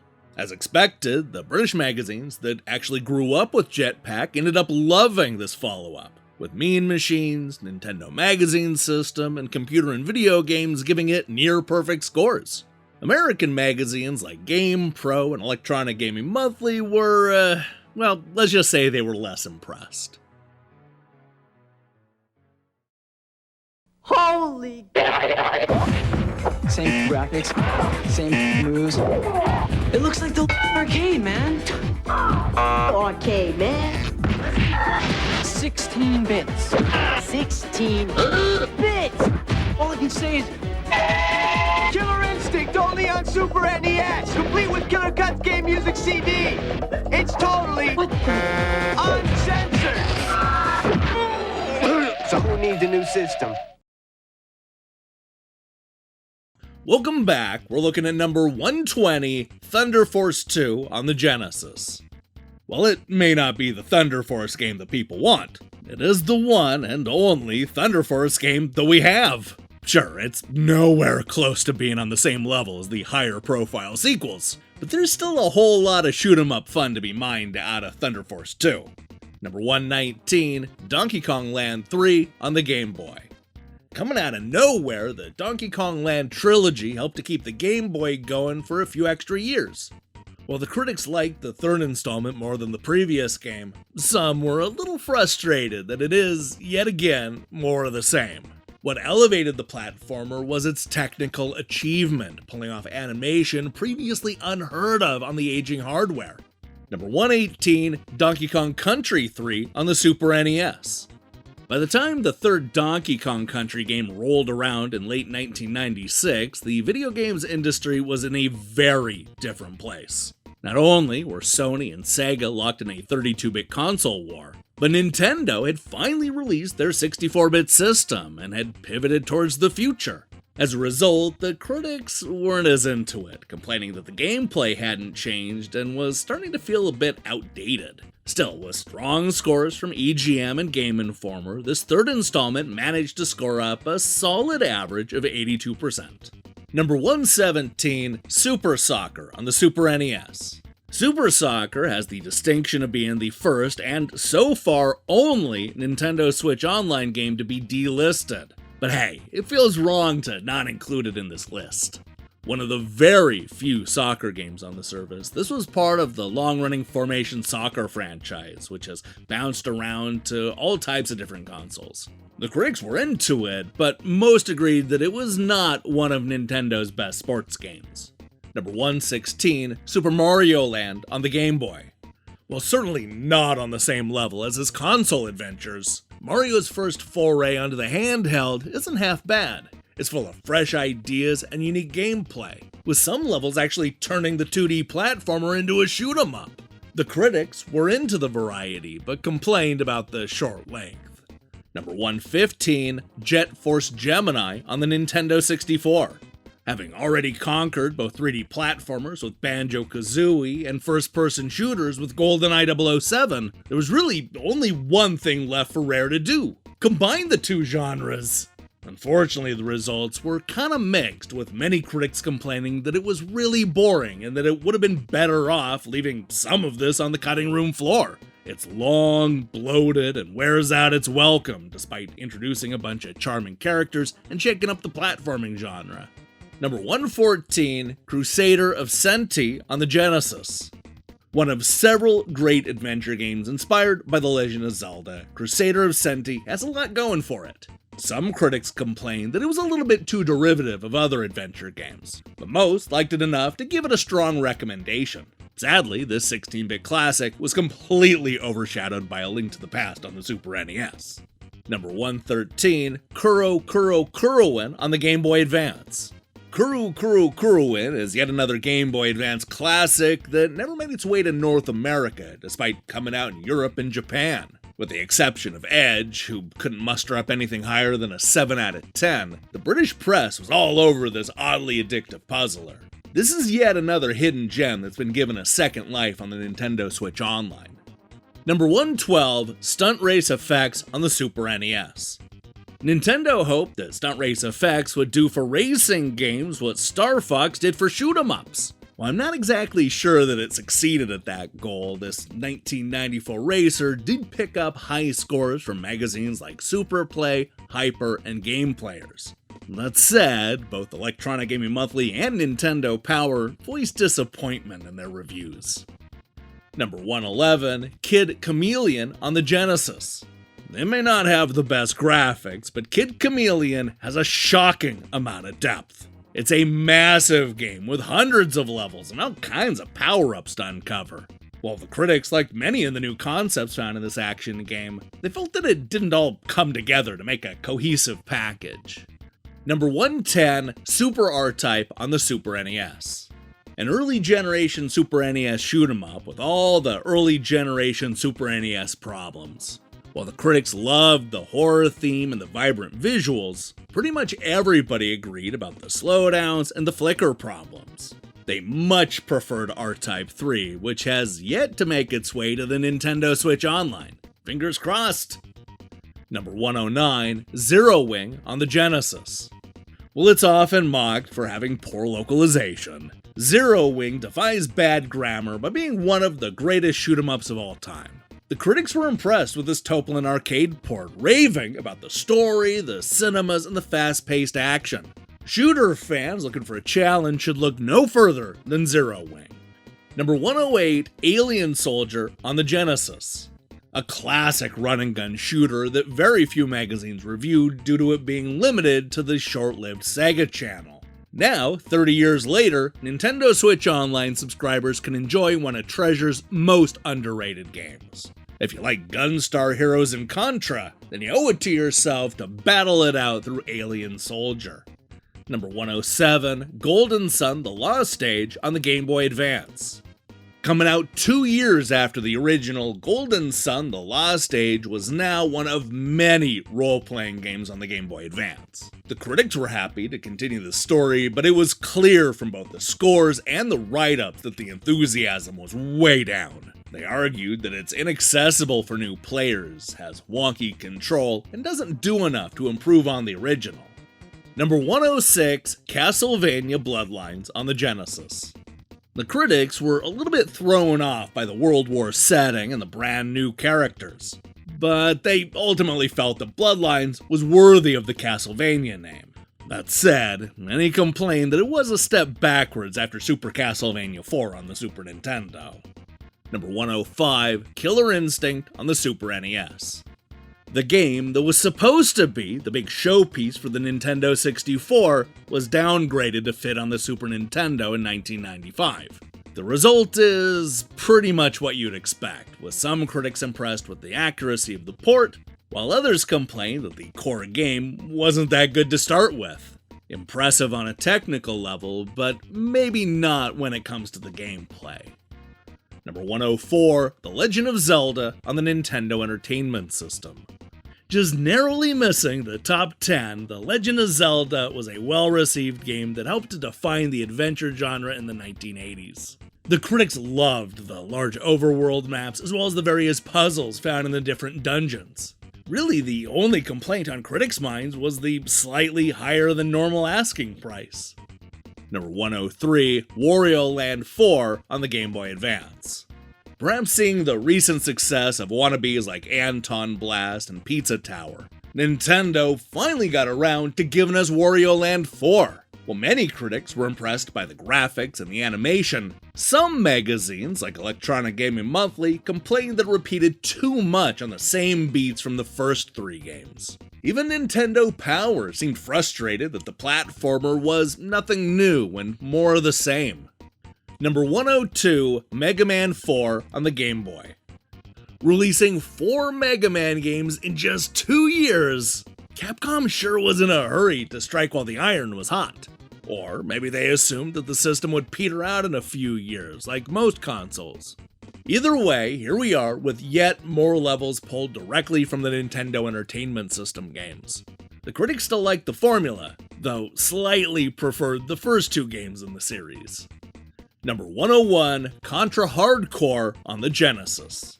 Contra Hard Corps is one of the more divisive games of the long-running series, with some appreciating the wild risks that it takes, while others were left complaining about the extreme difficulty and goofy characters. Many argue that it's just not as good as Contra 3 on the Super Nintendo.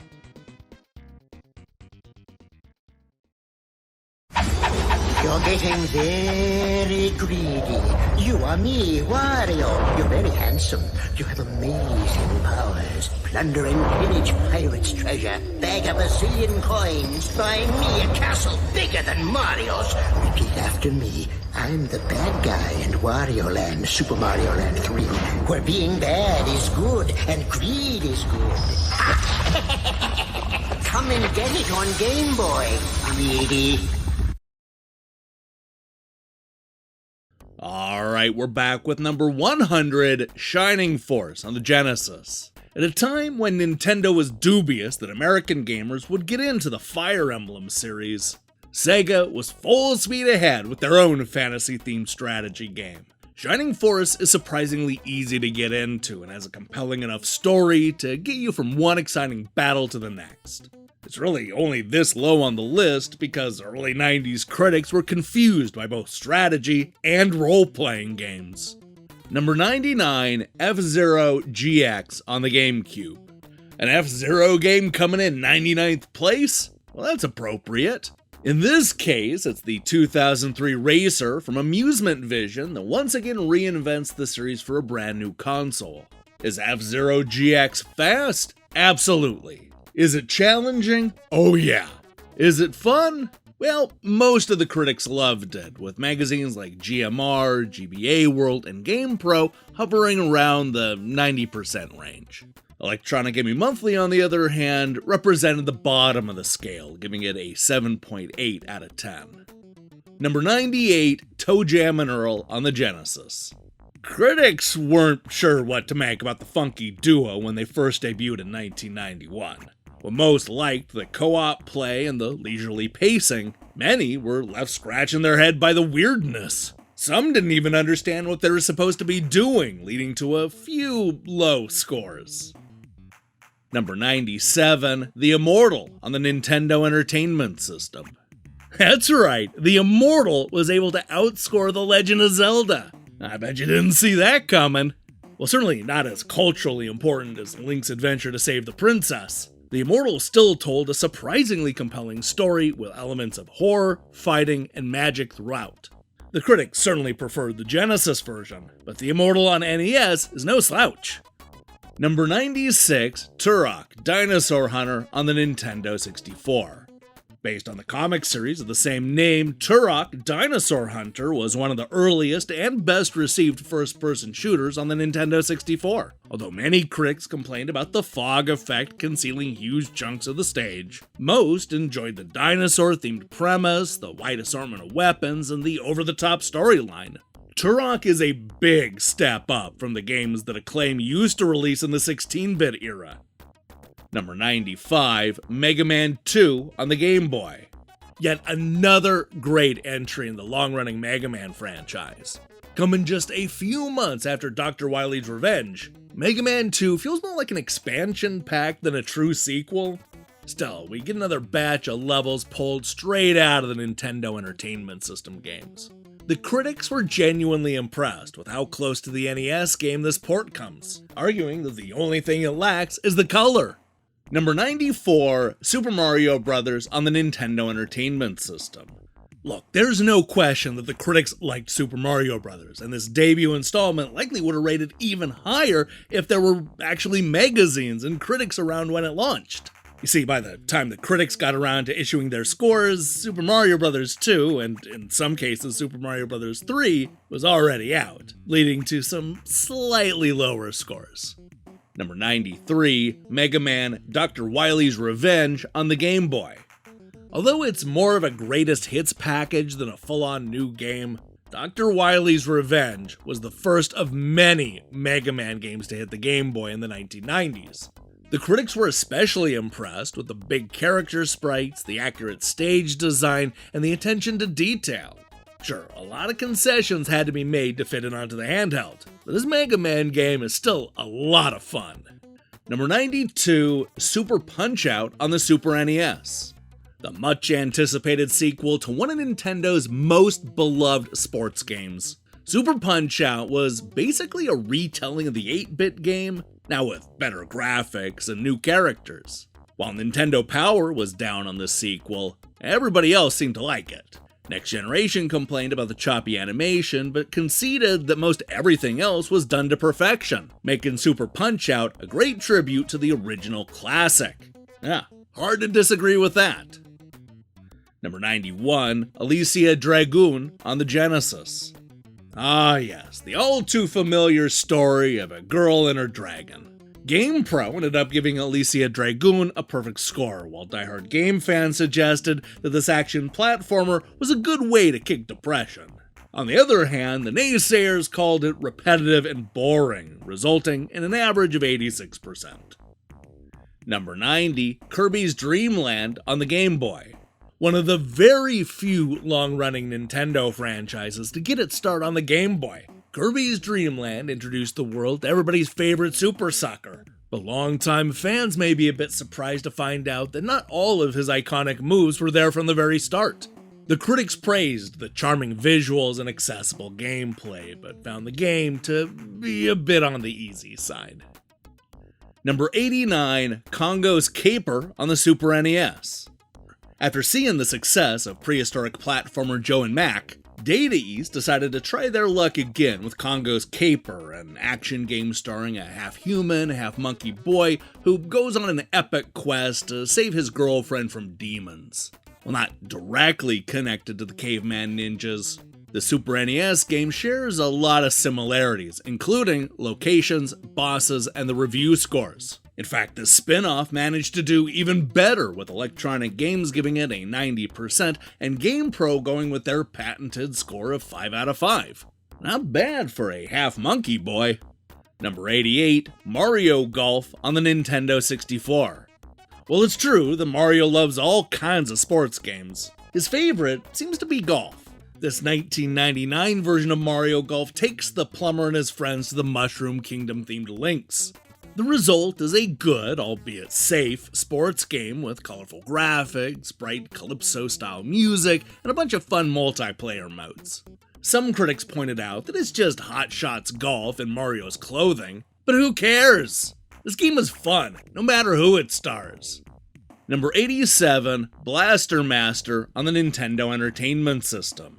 Part side-scrolling platformer and part overhead action game, Blaster Master was an 8-bit game full of ideas. It's the kind of game where you'd be driving around in a tank 1 minute and then fighting a giant lobster boss the next. Electronic Gaming Monthly gave Blaster Master an award for Best Original Game, while Mean Machines recommended that you add it to your collection forthwith. Number 86, Wario Land 3 on the Game Boy. Yes, it is weird that Nintendo decided to release both Wario Land 3 and 4 on Nintendo Classics, but apparently not the first two games. That said, don't sleep on this excellent platformer because it's one of the best games on the Game Boy Color. Nintendo Power even argued that the game sets a new standard for the handheld, while EGM called it a reminder of why we fell in love with video games in the first place. Number 85, Gradius on the Nintendo Entertainment System. The classic arcade shoot-'em-up that launched dozens of action-packed sequels and spin-offs. Gradius may look a bit slow and basic these days, but this was a high watermark for 2D shoot-'em-ups on the Nintendo Entertainment System. A true classic. Number 84, Vector Man on the Genesis. A fun run-and-gun shoot-'em-up made in the wake of Donkey Kong Country. By using 3D models instead of the usual pixel sprites, Vector Man manages to stand out from the system's many, many high-rated shooters. Sure, it's not universally loved, but it packs enough action for anybody that's sick of Earthworm Jim and Gunstar heroes. Number 83, Excite Bike 64 on the Nintendo 64. The long-awaited return of the 8-bit racing game classic definitely looks better and is a lot closer to the real sport, but it also loses a lot of the charm that made the original so beloved in the first place. Electronic Gaming Monthly and Insight praised the physics in the multiplayer mode, and even the lowest scoring magazines raved about the exceptional gameplay. It's good. Number 82, Donkey Kong Land on the Game Boy. Released at a time when everybody's attention was distracted by new 32-bit hardware, Donkey Kong Land was a brand new platformer that was developed specifically for the original Game Boy. The critics were impressed that the game kept the trappings of the Super NES game without having to compromise too much of the action. Number 81, F-Zero on the Super NES. This speedy racing game was one of the Super Nintendo's biggest launch games. The critics loved the futuristic setting, the great gameplay, and the sense of speed, but were disappointed that you couldn't race against a friend. Thankfully, an impressive selection of challenging courses made F-Zero an easy game to recommend.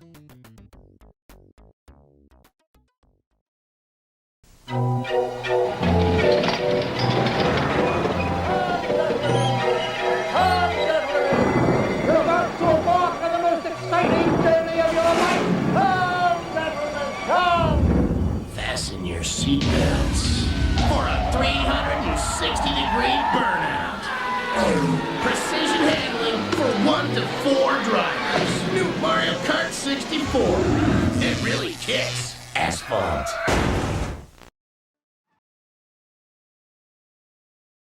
And we're back with number 80, Banjo-Tooie on the Nintendo 64.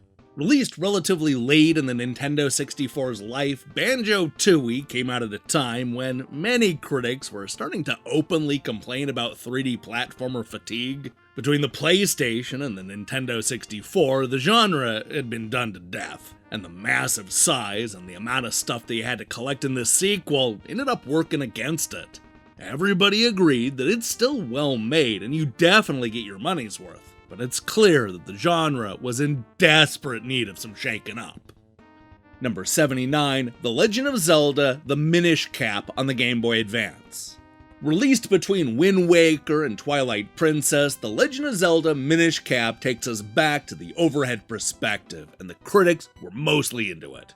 Despite near-perfect scores from both EGM and Game Informer, Edge and GamePro ended up dropping the overall average, complaining about all the doodads that you have to collect and trade with the townies, statues, and even household pets. Good, but not one of the best Zelda adventures.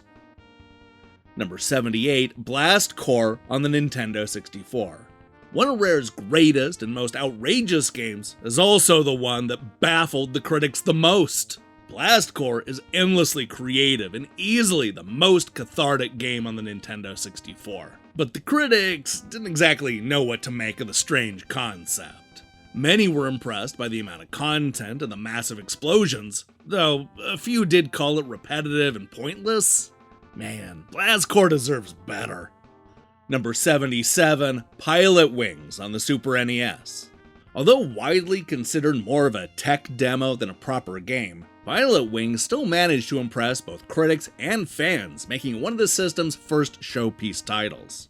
If you wanted to demonstrate the Super Nintendo's power, especially in regards to the Mode 7 chip, then let me tell you, this was the game for you. The critics were absolutely blown away by what the system could do, though many wished for a more cohesive game. Number 78, Mario & Luigi Superstar Saga on the Game Boy Advance. Mario & Luigi Superstar Saga is the role-playing game for anybody who thinks that they hate role-playing games. The critics were overwhelmingly enthusiastic, with many heralding the game as exactly what the Game Boy Advance needed. The few naysayers complained that the adventure elements are a bit thin and the gameplay quickly becomes repetitive, but they liked it enough to give it an overall average score of 87%. Number 75, Earthworm Jim 2 on the Super NES.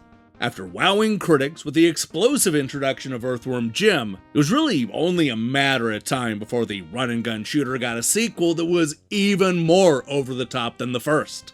This was Shiny refusing to hold back, throwing every idea that they had into one gorgeously animated sequel. And the critics loved it. They raved about the humor, awesome graphics, and the diversity of level designs. This is one of those rare games where you truly have no idea what to expect next. Number 74, WarioWare Inc. Mega Micro games on the Game Boy Advance.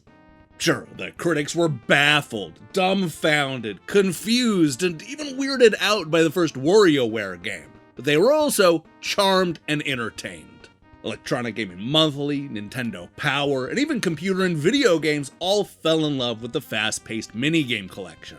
The Game Informer argued that there's no replay value and that Nintendo should be committed to an asylum for releasing a game like this.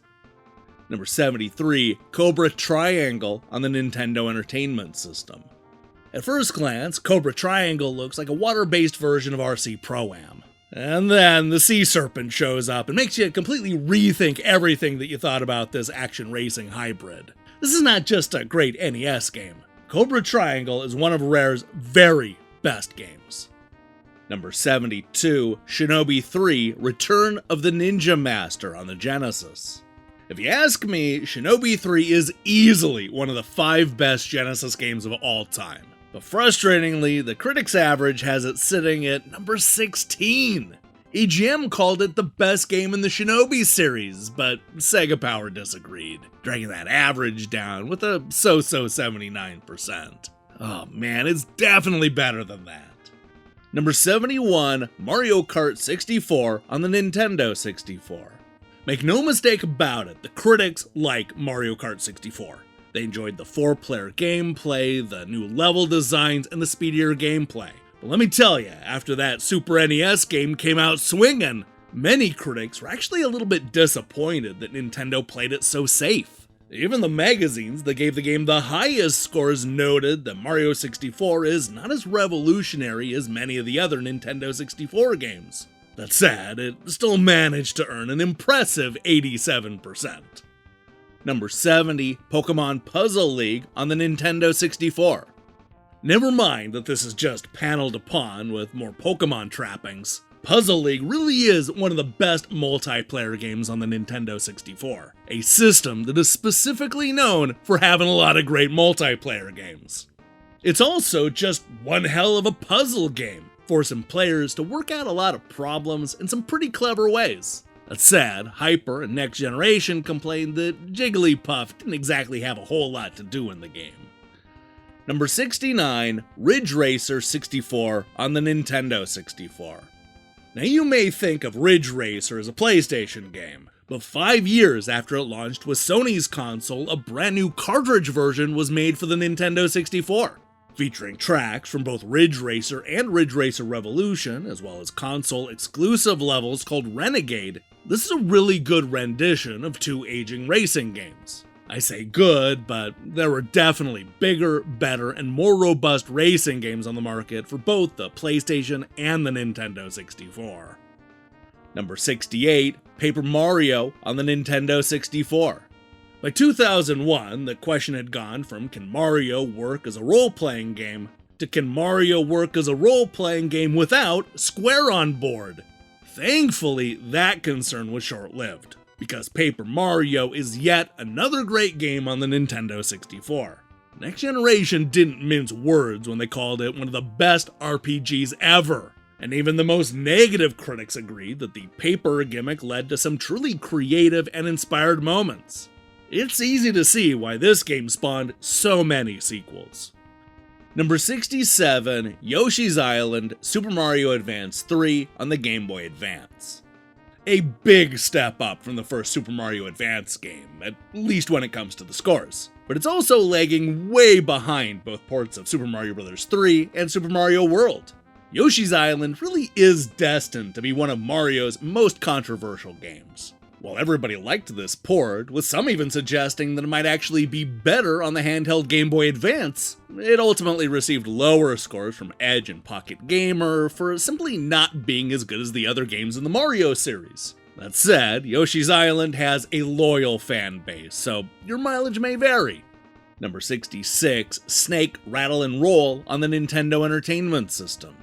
Sure, it may have a weird name and an unusual hero, but that didn't keep the critics from falling madly in love with Snake, Rattle, and Roll, raving about the unique and surprisingly challenging level designs and the silly concept. Both Mean Machines and Computer and Video Games called this rare classic an incredible game that is a vital addition to your Nintendo software collection. Number 65, Fire Emblem on the Game Boy Advance.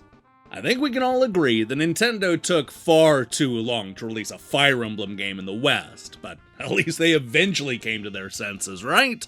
Earning strong scores across the board, the critics liked the strategy elements and praised the fantasy theme. But they weren't fully sold on the cheesy dialogue, the cartoony characters, and for some, the turn-based combat.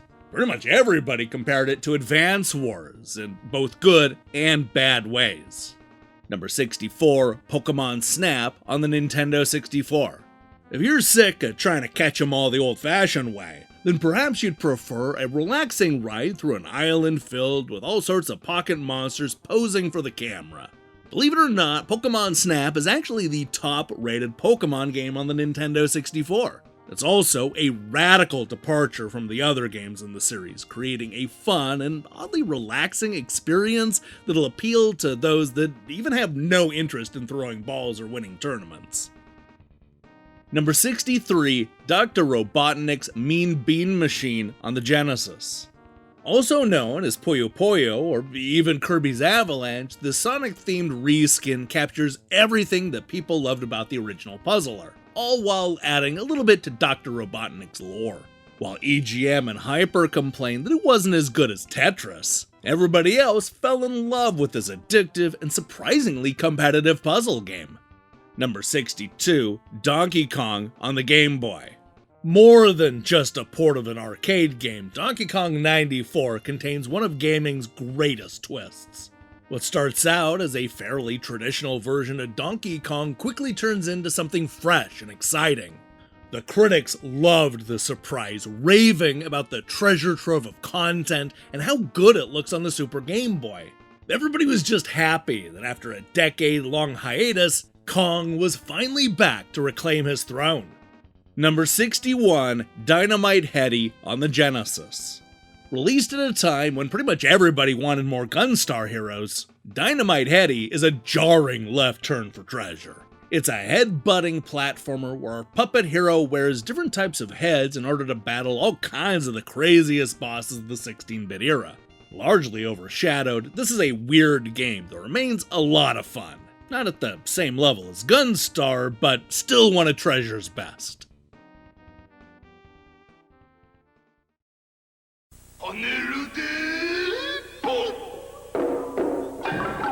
左右2つのパネルを入れ替えて3つ揃えばポンと消える同時消し連鎖消しでお邪魔パネルがポンと出る3連鎖5連鎖対戦プレイで熱くなるアクションパズルゲームスーパーファミコンソフトパネルでポン発売中パネルで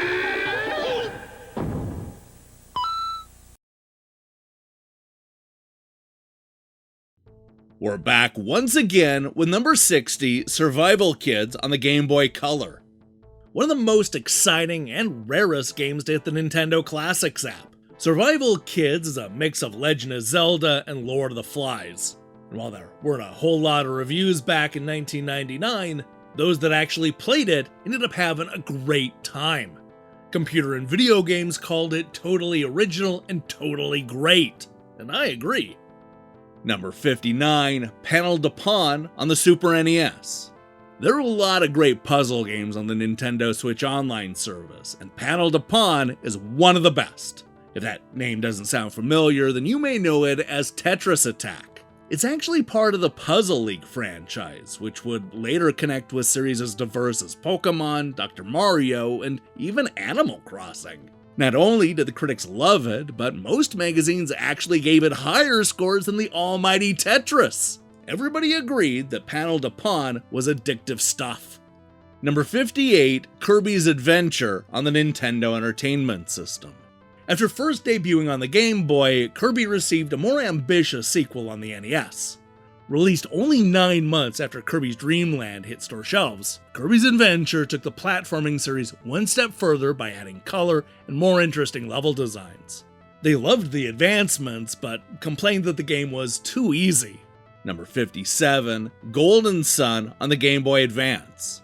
Released only 5 months after the system's launch, Golden Sun was one of the very first role-playing games to hit the Game Boy Advance. The critics loved it, with both Nintendo Power and GamePro giving the game perfect scores.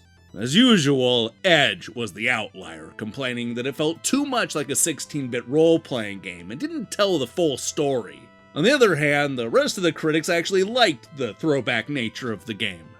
And speaking of golden games, number 56, Golden Axe on the Genesis. The legendary arcade beat-em-up managed to come home with almost everything intact. The critics loved the 2-player mode, the fantasy-themed levels, and the detailed graphics and animation. Sega Mega Drive Advance even compared it to wetting your pants, only in a good way. Don't ask. Number 55, Super Mario Land 2, 6 Golden Coins on the Game Boy. Released 3 years after the first Super Mario Land, 6 Golden Coins showed just how far the developers had come in learning how to get the most out of the limited handheld hardware. It's also much more of a traditional Mario game, ditching a lot of the weirder elements that made the first game so unique. The critics preferred this trip to Mario Land, suggesting that you're going to want to play it over and over and over again. Number 54, Punch-Out on the Nintendo Entertainment System. With or without Mike Tyson, the results are the same. Everybody loved Punch-Out. This was a game that actually transcended Nintendo's other sports titles by adding both strategy and puzzle-solving elements, creating a boxing game that is a lot more than just mashing the punch button. Number 53, F-Zero X on the Nintendo 64. Coming 7 long years after the top-selling Super NES launch game, F-Zero X reinvented the franchise as a faster and far more furious racing game built around its multiplayer action.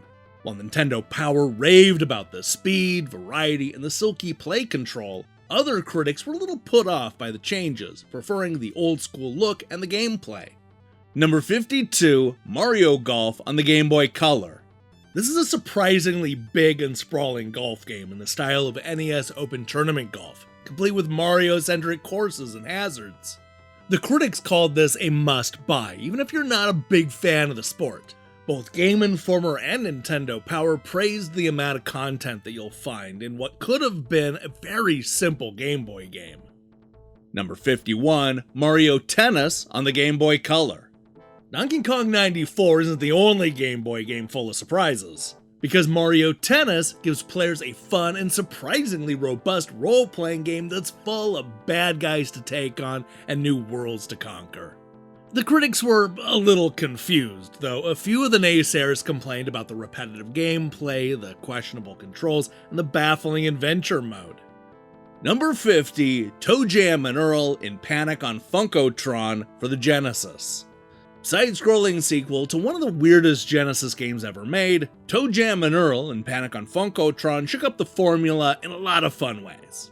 That said, some critics actually preferred the original gameplay, while diehard game fan wished that it had more of a heavy metal soundtrack instead of funk. Number 49, Super Ghouls and Ghosts on the Super NES. Ghouls and Ghosts was the first must-own game on the Genesis, and 2 years later, the sequel shows up on the Super NES. This takes advantage of the newer hardware to push more colors and create a more atmospheric game overall. That said, the critics were quick to note that it didn't stray far from the previous entries, with some magazines openly complaining about the brutal difficulty. Super Ghouls and Ghosts barely missed the top 10. Number 48, Earthworm Jim on the Genesis. Easily one of the best looking 16-bit games ever made, Earthworm Jim is just oozing with personality. This is shiny at their absolute best, a well-oiled machine that knew the ins and outs of the Genesis better than pretty much anybody else, maybe even Sega. Next Generation may have been a little bit disappointed that it wasn't revolutionary, but I doubt that anybody that plays the game today is going to complain about that. Number 47, Gunstar Heroes on the Genesis. Now, if you're a little bit surprised to see Gunstar Hero this low on the list, then you can thank Edge, who dropped the average with their contrarian review, giving this run-and-gun shooter an insane 6 out of 10. With either perfect or near-perfect scores from almost all of the gaming press, this really is one of the most celebrated 16-bit games of all time, no matter what Edge wants you to believe. Number 46, Super Tennis on the Super NES. Would you believe that the top scoring Super NES sports game on the Nintendo Switch Online is Super Tennis? Look, this may be another straightforward sports simulator from Nintendo, but the unassuming box art only hints at the greatness that lies inside this cartridge. Although Nintendo Power dropped the average a little bit with their less than stellar review, the rest of the numbers speak for themselves. 92% from Superplay, 93% from Mean Machines, 96% from computer and video games. And that's right, 920 from Ace. You know, the magazine that had a ridiculous 1,000 point scale. Number 45, Turok 2 Seed of Evil on the Nintendo 64. Turok 2 is everything that you want in a sequel. Improved graphics, better gameplay, larger level designs, and a dizzying array of multiplayer modes. This was more than enough to graduate this series from just another good Nintendo 64 game to being one of the system's best first-person shooters. And let me tell you, with GoldenEye, Perfect Dark, and Doom, there was some stiff competition for that title in the late 1990s. Number 44, Donkey Kong Country 2 Diddy's Kong Quest on the Super NES. In a year where both the Sony PlayStation and Sega Saturn were desperately fighting for attention, you have to hand it for Nintendo for pushing back with some legitimate heavy hitters. Although it scored slightly lower than the original, it's clear that the critics were still on board for the middle chapter of this 16-bit trilogy. It earned near-perfect scores from Game Informer, CVG, and even Hyper, with GamePro calling the sequel bigger, better, and more fun than its predecessor. Number 43, Super Mario Bros. 2 on the Nintendo Entertainment System. Although it didn't start its life as a Super Mario Bros. Sequel, the critics didn't care. They fully embraced the new style of gameplay, the 4 playable characters, and the vegetable-hating wart. Even the lower scores praised the game's highly detailed characters and colorful backgrounds, concluding that Super Mario Bros. 2 tops the original, and with an average of 90%, does more than that. Number 42, Mario Tennis on the Nintendo 64. Mario may not look like the typical athlete, but he has starred in a shocking amount of sports games over the years. Mario Tennis came out in 2000, bringing the full gang together to, play tennis. I mean, what'd you think was going to happen? Maxim gave it a perfect score, explaining that it's hard to take tennis seriously when it's played by babes in short skirts. But apparently they had no problem with plumbers and dinosaurs.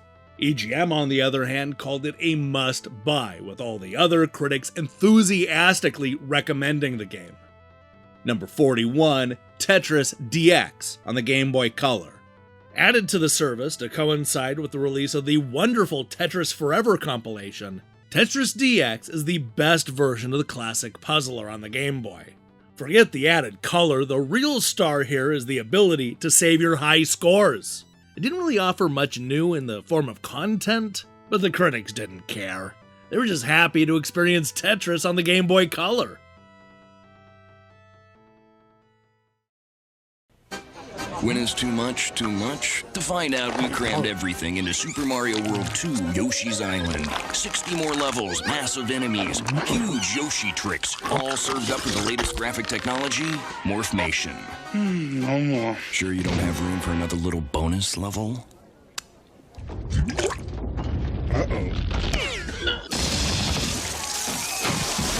Super Mario World 2, only on the Super NES. Still the big one. And we're back with number 40, Pilot Wing 64 on the Nintendo 64. It's not easy launching alongside the greatest video game of all time, but Pilot Wing 64 refused to let Mario's 3D antics overshadow its impressive accomplishments. Much like the Super NES original, this Pilot Wing sequel was more of a tech demo than a real game. But what it did was it expertly showed off what the Nintendo 64 was capable of, including doing a few tricks that you didn't see with Mario. Number 39, Metroid 2: Return of Samus on the Game Boy. The Game Boy follow-up to the 1987 Nintendo Entertainment System game, Metroid 2 sees Nintendo experimenting with the formula, trying to figure out where the franchise would go next. The critics liked the graphics and the adventure, with Entertainment Weekly going as far as to give the side-scroller an A+. Number 38, Ghouls and Ghosts on the Genesis. A fantastic port of an amazing arcade game, Ghouls and Ghosts was exactly what the Genesis needed in its early days. The critics were gobsmacked by the perfectly recreated levels, the massive boss fights, and the spooky tunes, with Electronic Gaming Monthly even going as far as to name it the Game of the Year in 1989. Number 37, Super Mario World 2: Yoshi's Island on the Super NES. These days, we're used to Nintendo taking its sweet time to release a new Mario adventure. But that was not the case in the 8-bit era, as Mario fans had a new side-scrolling platformer to look forward to pretty much every couple of years. The good news is that fans only had to wait 4 years before Super Mario World 2 showed up. The bad news, of course, is that it was more of a Yoshi game, with Mario playing a baby in a supporting role. The critics didn't seem to mind, with all of them, except for game players, giving the sequel high marks. Number 36, Streets of Rage 2 on the Genesis. The stellar sequel to the landmark brawler, Streets of Rage 2 is everything that critics wanted in a follow-up.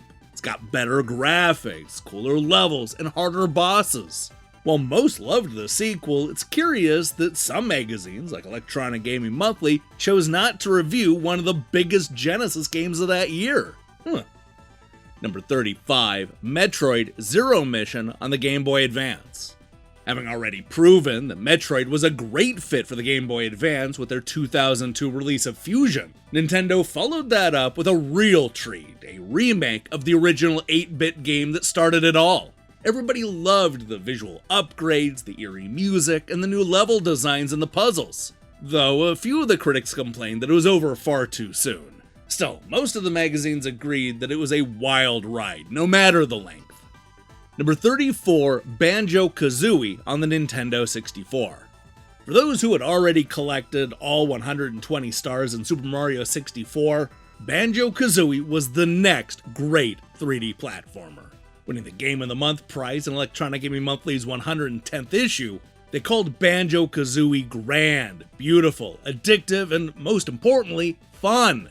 The critics loved the lengthy adventure, the massive levels, the variety of action, and all the things that you have to collect. There's a reason why Banjo-Kazooie is one of the most loved and cherished platformers on the Nintendo 64. Number 33, Metroid Fusion on the Game Boy Advance. For nearly 40 years, Metroid has been one of the most consistent franchises of all time, so it probably shouldn't surprise anybody to see us follow up Zero Mission with Fusion. Although some of the critics were a little put off by the change in structure, everybody agreed that the surprisingly gripping science fiction story elevated this beyond the usual action game. Number 32, Wave Race 64 on the Nintendo 64. The third Nintendo 64 game is also the top-rated racing game on the system. Wave Race 64 was bright, colorful, and so much fun, wowing critics with its realistic water physics. Even the most skeptical critics had to hand it for Nintendo to keeping the quality high, with many magazines including Wave Race as one of the top 10 games of 1996, usually somewhere below Super Mario 64. Number 31, Tetris on the Game Boy. Even though Tetris was 5 years old by the time it hit the Game Boy, that black and white version was many Americans' first experience with the Russian puzzle game. Some may be surprised that magazines like Electronic Gaming Monthly gave the game 7s when it first came out, just completely unaware of the lasting power and the influence that Tetris would have on the world. Number 31, Tetris on the Game Boy. Number 30, Strider on the Genesis. Another incredible Capcom port, Strider is a winning Genesis conversion. The critics honestly couldn't believe how close it got to the arcade original, with many tripping all over themselves to rave about the 8 megabit cartridge. Now, just for reference, that's 8 megabits, or 1 megabyte. Yeah, it was a different time. Number 29, Super Mario All-Stars on the Super NES. Back in an era when video game compilations were almost unheard of, Nintendo dared to put some of their greatest 8-bit games on a single cartridge, giving us Super Mario All-Stars, one of the best deals on the Super NES. Best of all, they upgraded Mario's classic adventures, giving each one a beautiful 16-bit makeover. The critics fell in love with these games all over again, with pretty much every magazine raving about the selection and the presentation. That said, this is the game where Die Hard Game Fan infamously argued that it's time to retire Mario for a more 90s character. Number 28, The Revenge of Shinobi on the Genesis. No, the Nintendo Classics version does not include Godzilla or Spider-Man or even the Terminator. But hey, don't hold that against it, because this is still an incredible action game that anybody can get into.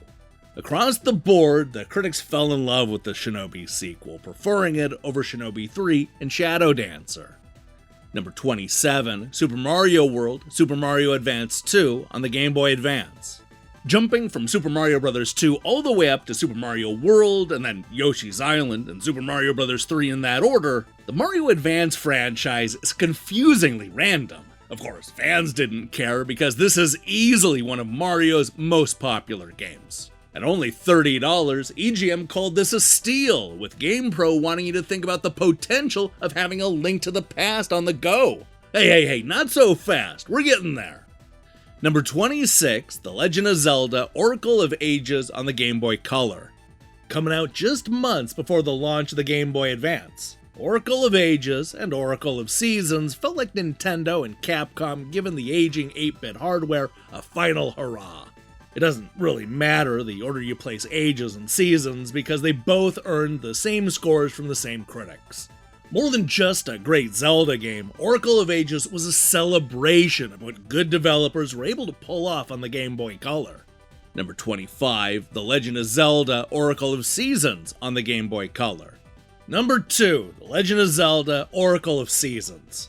The Game Boy Color swan song is also one of its best games. Once again, it really doesn't matter how you rank these two games because they both earned the same 92%.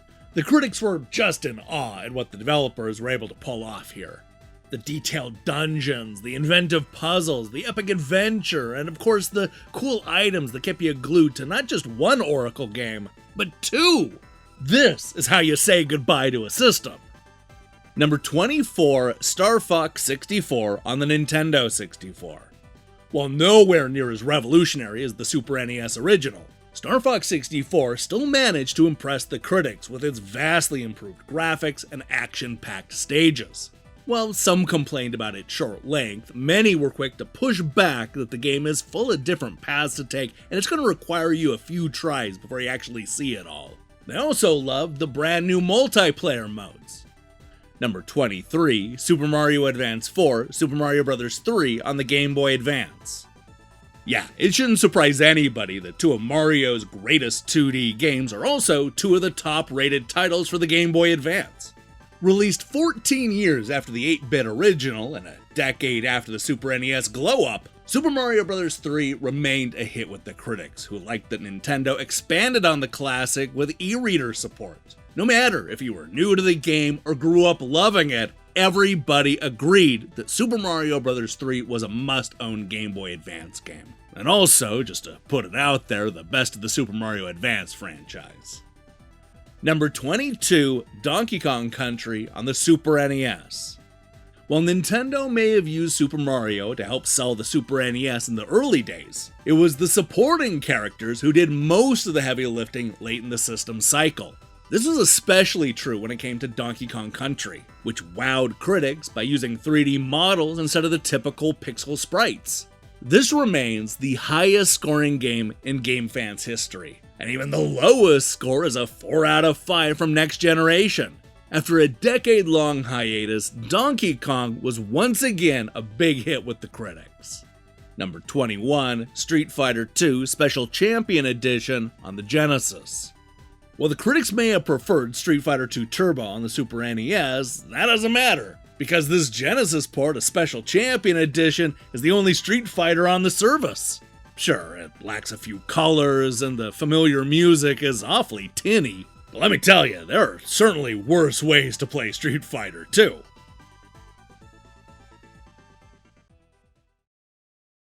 It's 2023. An ancient war is being fought under the sea. The president is about to be cloned, and it's your job to save the world. So, what are you going to wear to work? From the team who brought you GoldenEye for N64, meet Special Agent Joanna Dark in Perfect Dark. Rated M for mature. And for one last time, we're finally back with number 20, Super Mario Kart on the Super NES. Who knew that when Nintendo released Super Mario Kart in 1992, it would end up spawning so many clones? Of course, the critics had no idea what kind of juggernaut the series would become, with many actually choosing to compare it to Nintendo's previous racer, F-Zero. Some critics were genuinely surprised by the concept. A go-kart racing game? Once they played it, everybody agreed that Mario Kart was one of the best racing games on the Super NES. Number 19, Star Fox on the Super NES. Although the Super NES was at its best when it was pumping out beautifully designed pixel sprites, Nintendo knew that the future was polygonal. With the help of the Super FX chip, Star Fox looks like nothing else on the Super NES. It was a 3D shoot-'em-up with polygonal ships that were definitely impressive for the time. The critics were completely blown away, swept up in all the hype about the future of gaming. They called it a massive leap forward, with pretty much everybody agreeing that Star Fox was going to be Nintendo's next big franchise. Number 18, Perfect Dark on the Nintendo 64. After the overwhelming success of GoldenEye 007, both critics and fans wanted more Bond. Unfortunately, that license was locked up with Electronic Arts, so Rare and Nintendo had to do the next best thing, and that was to invent a brand new spy. Joanna Dark is a sleek, sexy spy for the future, complete with even more advanced tech, a science fiction story, and new multiplayer modes that required an expansion pack just to run smoothly. The critics liked it, but not nearly as much as GoldenEye. Number 17, Mario Kart Super Circuit on the Game Boy Advance. Debuting just 2 months after the Game Boy Advance's launch, Mario Kart Super Circuit was the killer app from Nintendo that everybody wanted. Sure, a port of Super Mario Bros. 2 was nice, and the critics were largely okay with an F-Zero sequel. But Mario Kart was on fire after the release of the Nintendo 64 game, and the critics couldn't wait for the next installment. Now, it is worth mentioning that while pretty much every critic called the game a must-own racer, some openly wondered if Konami Crazy Racers may have actually beaten Nintendo at their own game. Maybe we'll come back to that matchup in a different video. Number 16, Landstalker on the Genesis. While it may have been inspired by The Legend of Zelda, this Genesis adventure game developed by Climax has more than enough unique ideas to stand on its own. The critics loved it, imploring gamers to get used to the weird gameplay and discover one of the best adventure games on the Genesis. Number 15, Echo the Dolphin on the Genesis. One of the most unique adventure games to come out of the 16-bit generation, Echo the Dolphin was a welcome shift from the usual shooters and platformers. The critics really got into solving the underwater puzzles and got sucked into the science fiction story. Many consider this to be one of the best Genesis games ever made. Number 14, Super Metroid on the Super NES. Yet another iconic Super NES game that ended up having more of an impact on the industry than anybody could have imagined at the time. Super Metroid takes what worked about the first 2 games and wraps it around a killer science fiction story with great bosses and a setting that you actually want to explore. GamePro summed it up perfectly. Super Metroid delivers what Nintendo has always promised: deep, involving gameplay that'll occupy you for dozens of hours. EGM would later go on to name this the best game ever made, but that's not factored into the scores. Number 13, Streets of Rage on the Genesis. An absolutely pivotal game for Sega in 1991. After fans were let down by a disappointing port of Final Fight, Sega swooped in with Streets of Rage. An even better beat 'em up with more levels, more fighters, and 2-player support. The critics ate it up, giving the brawler near-perfect scores across the board. It's a true Genesis classic. Number 12, Sonic the Hedgehog 2 on the Genesis. This hotly anticipated sequel did not disappoint. With faster gameplay, better level designs, and a brand new co-op hero to play around with, Sonic the Hedgehog 2 delighted both fans and critics. They were especially impressed with the various 2-player modes and the innovations found in each stage. Sega actually listened to the criticism of the first game and delivered not just one of the most iconic platformers, but also one of the top Genesis games ever made. Number 11, Soul Calibur 2 on the GameCube. One of the greatest fighting games on the GameCube also comes with one of the coolest cameos of all time. I'm talking about Link taking on Cervantes, Astaroth, and even Sophidia. While it's true that Soul Calibur 2 was great on all consoles, this GameCube version was the one to get. The critics agreed, raving about Link's addition and arguing that this is a fighting game that was actually made for the system's button layout. Soul Calibur 2 is easily the best reviewed fighting game that is currently on the Nintendo Switch Online.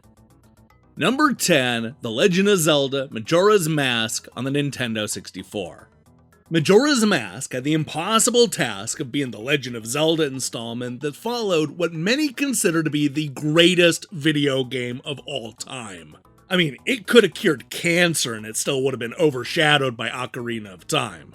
While initially polarizing with fans, the critics loved the follow-up. They praised it for taking a chance and not just recycling the same structure of the last game. That said, there was no doubt about it. Even with the high scores, the critics did not feel that Majora's Mask lived up to the same heights as Link's first 64-bit adventure. Still, 94% is good enough for a 4th place finish, and that's not bad. Number 9, Super Mario World on the Super NES.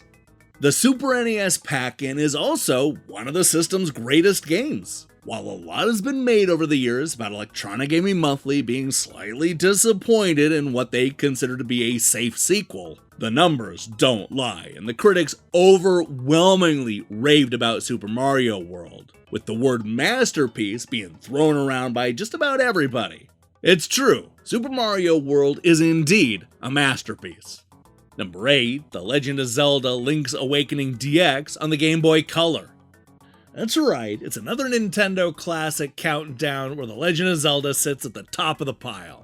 You might just want to get used to that because it's going to be a trend. In this case, it's the color re-release of Link's Awakening, an enhanced version made specifically for the Game Boy Color. The critics loved this new adventure game, praising it for retaining pretty much everything that people loved about the console games, all while never feeling like it was being hampered by the portable hardware. A strong story, great bosses, and fun adventure make Link's Awakening DX the best reviewed Game Boy game on Nintendo Classics. Number 7, The Legend of Zelda A Link to the Past on the Super NES. After being slightly disappointed with the adventure of Link, the critics were back on board with The Legend of Zelda A Link to the Past. This was considered the gold standard for adventure games in the early 1990s, improving on the original in pretty much every way possible. The critics gushed about the massive overworld, puzzling dungeons, and epic boss fights. This game sets a new high watermark for both the series and 16-bit games in general. To this day, it remains many people's favorite Zelda game. Number 6, The Legend of Zelda A Link to the Past with 4 Swords on Game Boy Advance. The Game Boy Advance has played host to a lot of great Nintendo ports, but it's that 1-2 punch of A Link to the Past and 4 Swords that puts this version of The Legend of Zelda on top of the list. The critics loved reliving the Super NES adventure on the go, but they were especially impressed by the multiplayer-focused portion of the package. Well, certainly short, 4 Swords was enough to push The Legend of Zelda A Link to the Past beyond the Marios and the Metroids. crowning it as the top Game Boy Advance game on the Nintendo Classics app. Number 5, Super Mario Bros. 3 on the Nintendo Entertainment System. Designed to be the be-all end-all for Nintendo's 8-bit console, Super Mario Bros. 3 delivers on every level. Still one of the most beloved games of all time and many people's favorite Mario sequel, this third game is infinitely clever with its use of items, deceptively simple level designs, world themes, and even boss fights. Super Mario Bros. 3 is a landmark game that helped to shape gamers' expectations going into the 16-bit era, and beyond. Number 4, Super Mario 64 on the Nintendo 64.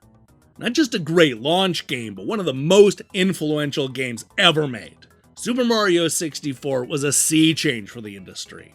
It was Nintendo ushering in a new generation of console and platformer, completely reshaping how we viewed Mario and his many friends in the Mushroom Kingdom. This was a masterpiece, and every critic agreed. Next Generation even went as far as to call it the best video game ever made. Number 3, GoldenEye 007 on the Nintendo 64. One of the greatest movie games of all time was also the must-own multiplayer game of the year back in 1997. GoldenEye 007 puts you in control of the world's most famous spy, complete with a huge selection of gadgets and levels that are straight out of the Pierce Brosnan movie. But it was the nostalgia-filled multiplayer matches that the critics couldn't stop raving about, making this rare classic one of the greatest Nintendo 64 games of all time. Number 2, The Legend of Zelda The Wind Waker on GameCube. When gamers first saw the Wind Waker's cel-shaded art style, the reaction was, to put it politely, a shit show. For what felt like years, gamers were voicing their anger about this new childish Link, complaining that it was a Zelda game for babies. But once the game came out and those same gamers started to play the Wind Waker, the controversy was a thing of the past. And honestly, the critics weren't sure what the fuss was all about, with magazines like Game Informer, CVG, Nintendo Power, GamePro, and even Blender giving it perfect scores. In fact, the worst review gave this Legend of Zelda sequel a 9 out of 10, making it the second best reviewed Nintendo classic of all time. And finally, at number 1, it's The Legend of Zelda Ocarina of Time on the Nintendo 64. The Legend of Zelda Ocarina of Time. Look, the top spot was never in doubt. The best reviewed Nintendo 64 game was always going to be The Legend of Zelda Ocarina of Time, earning an impossibly high average of 99% from the critics. This remained the top scoring game for decades, easily dismissing even the most high-profile challengers. While it's easy to point to the epic story, the incredible boss fights, and the sprawling world, the brilliance of Ocarina of Time is that it managed to create a template for 3D adventure games, all while making it look so easy. Simply the best.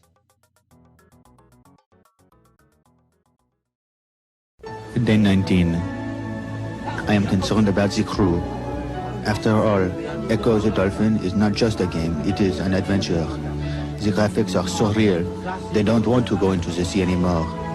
27 levels of danger, mystery, and beauty, all through the eyes of a dolphin. Simply brilliant. Thank goodness, my trusty skipper Pierre has no interest in this new game.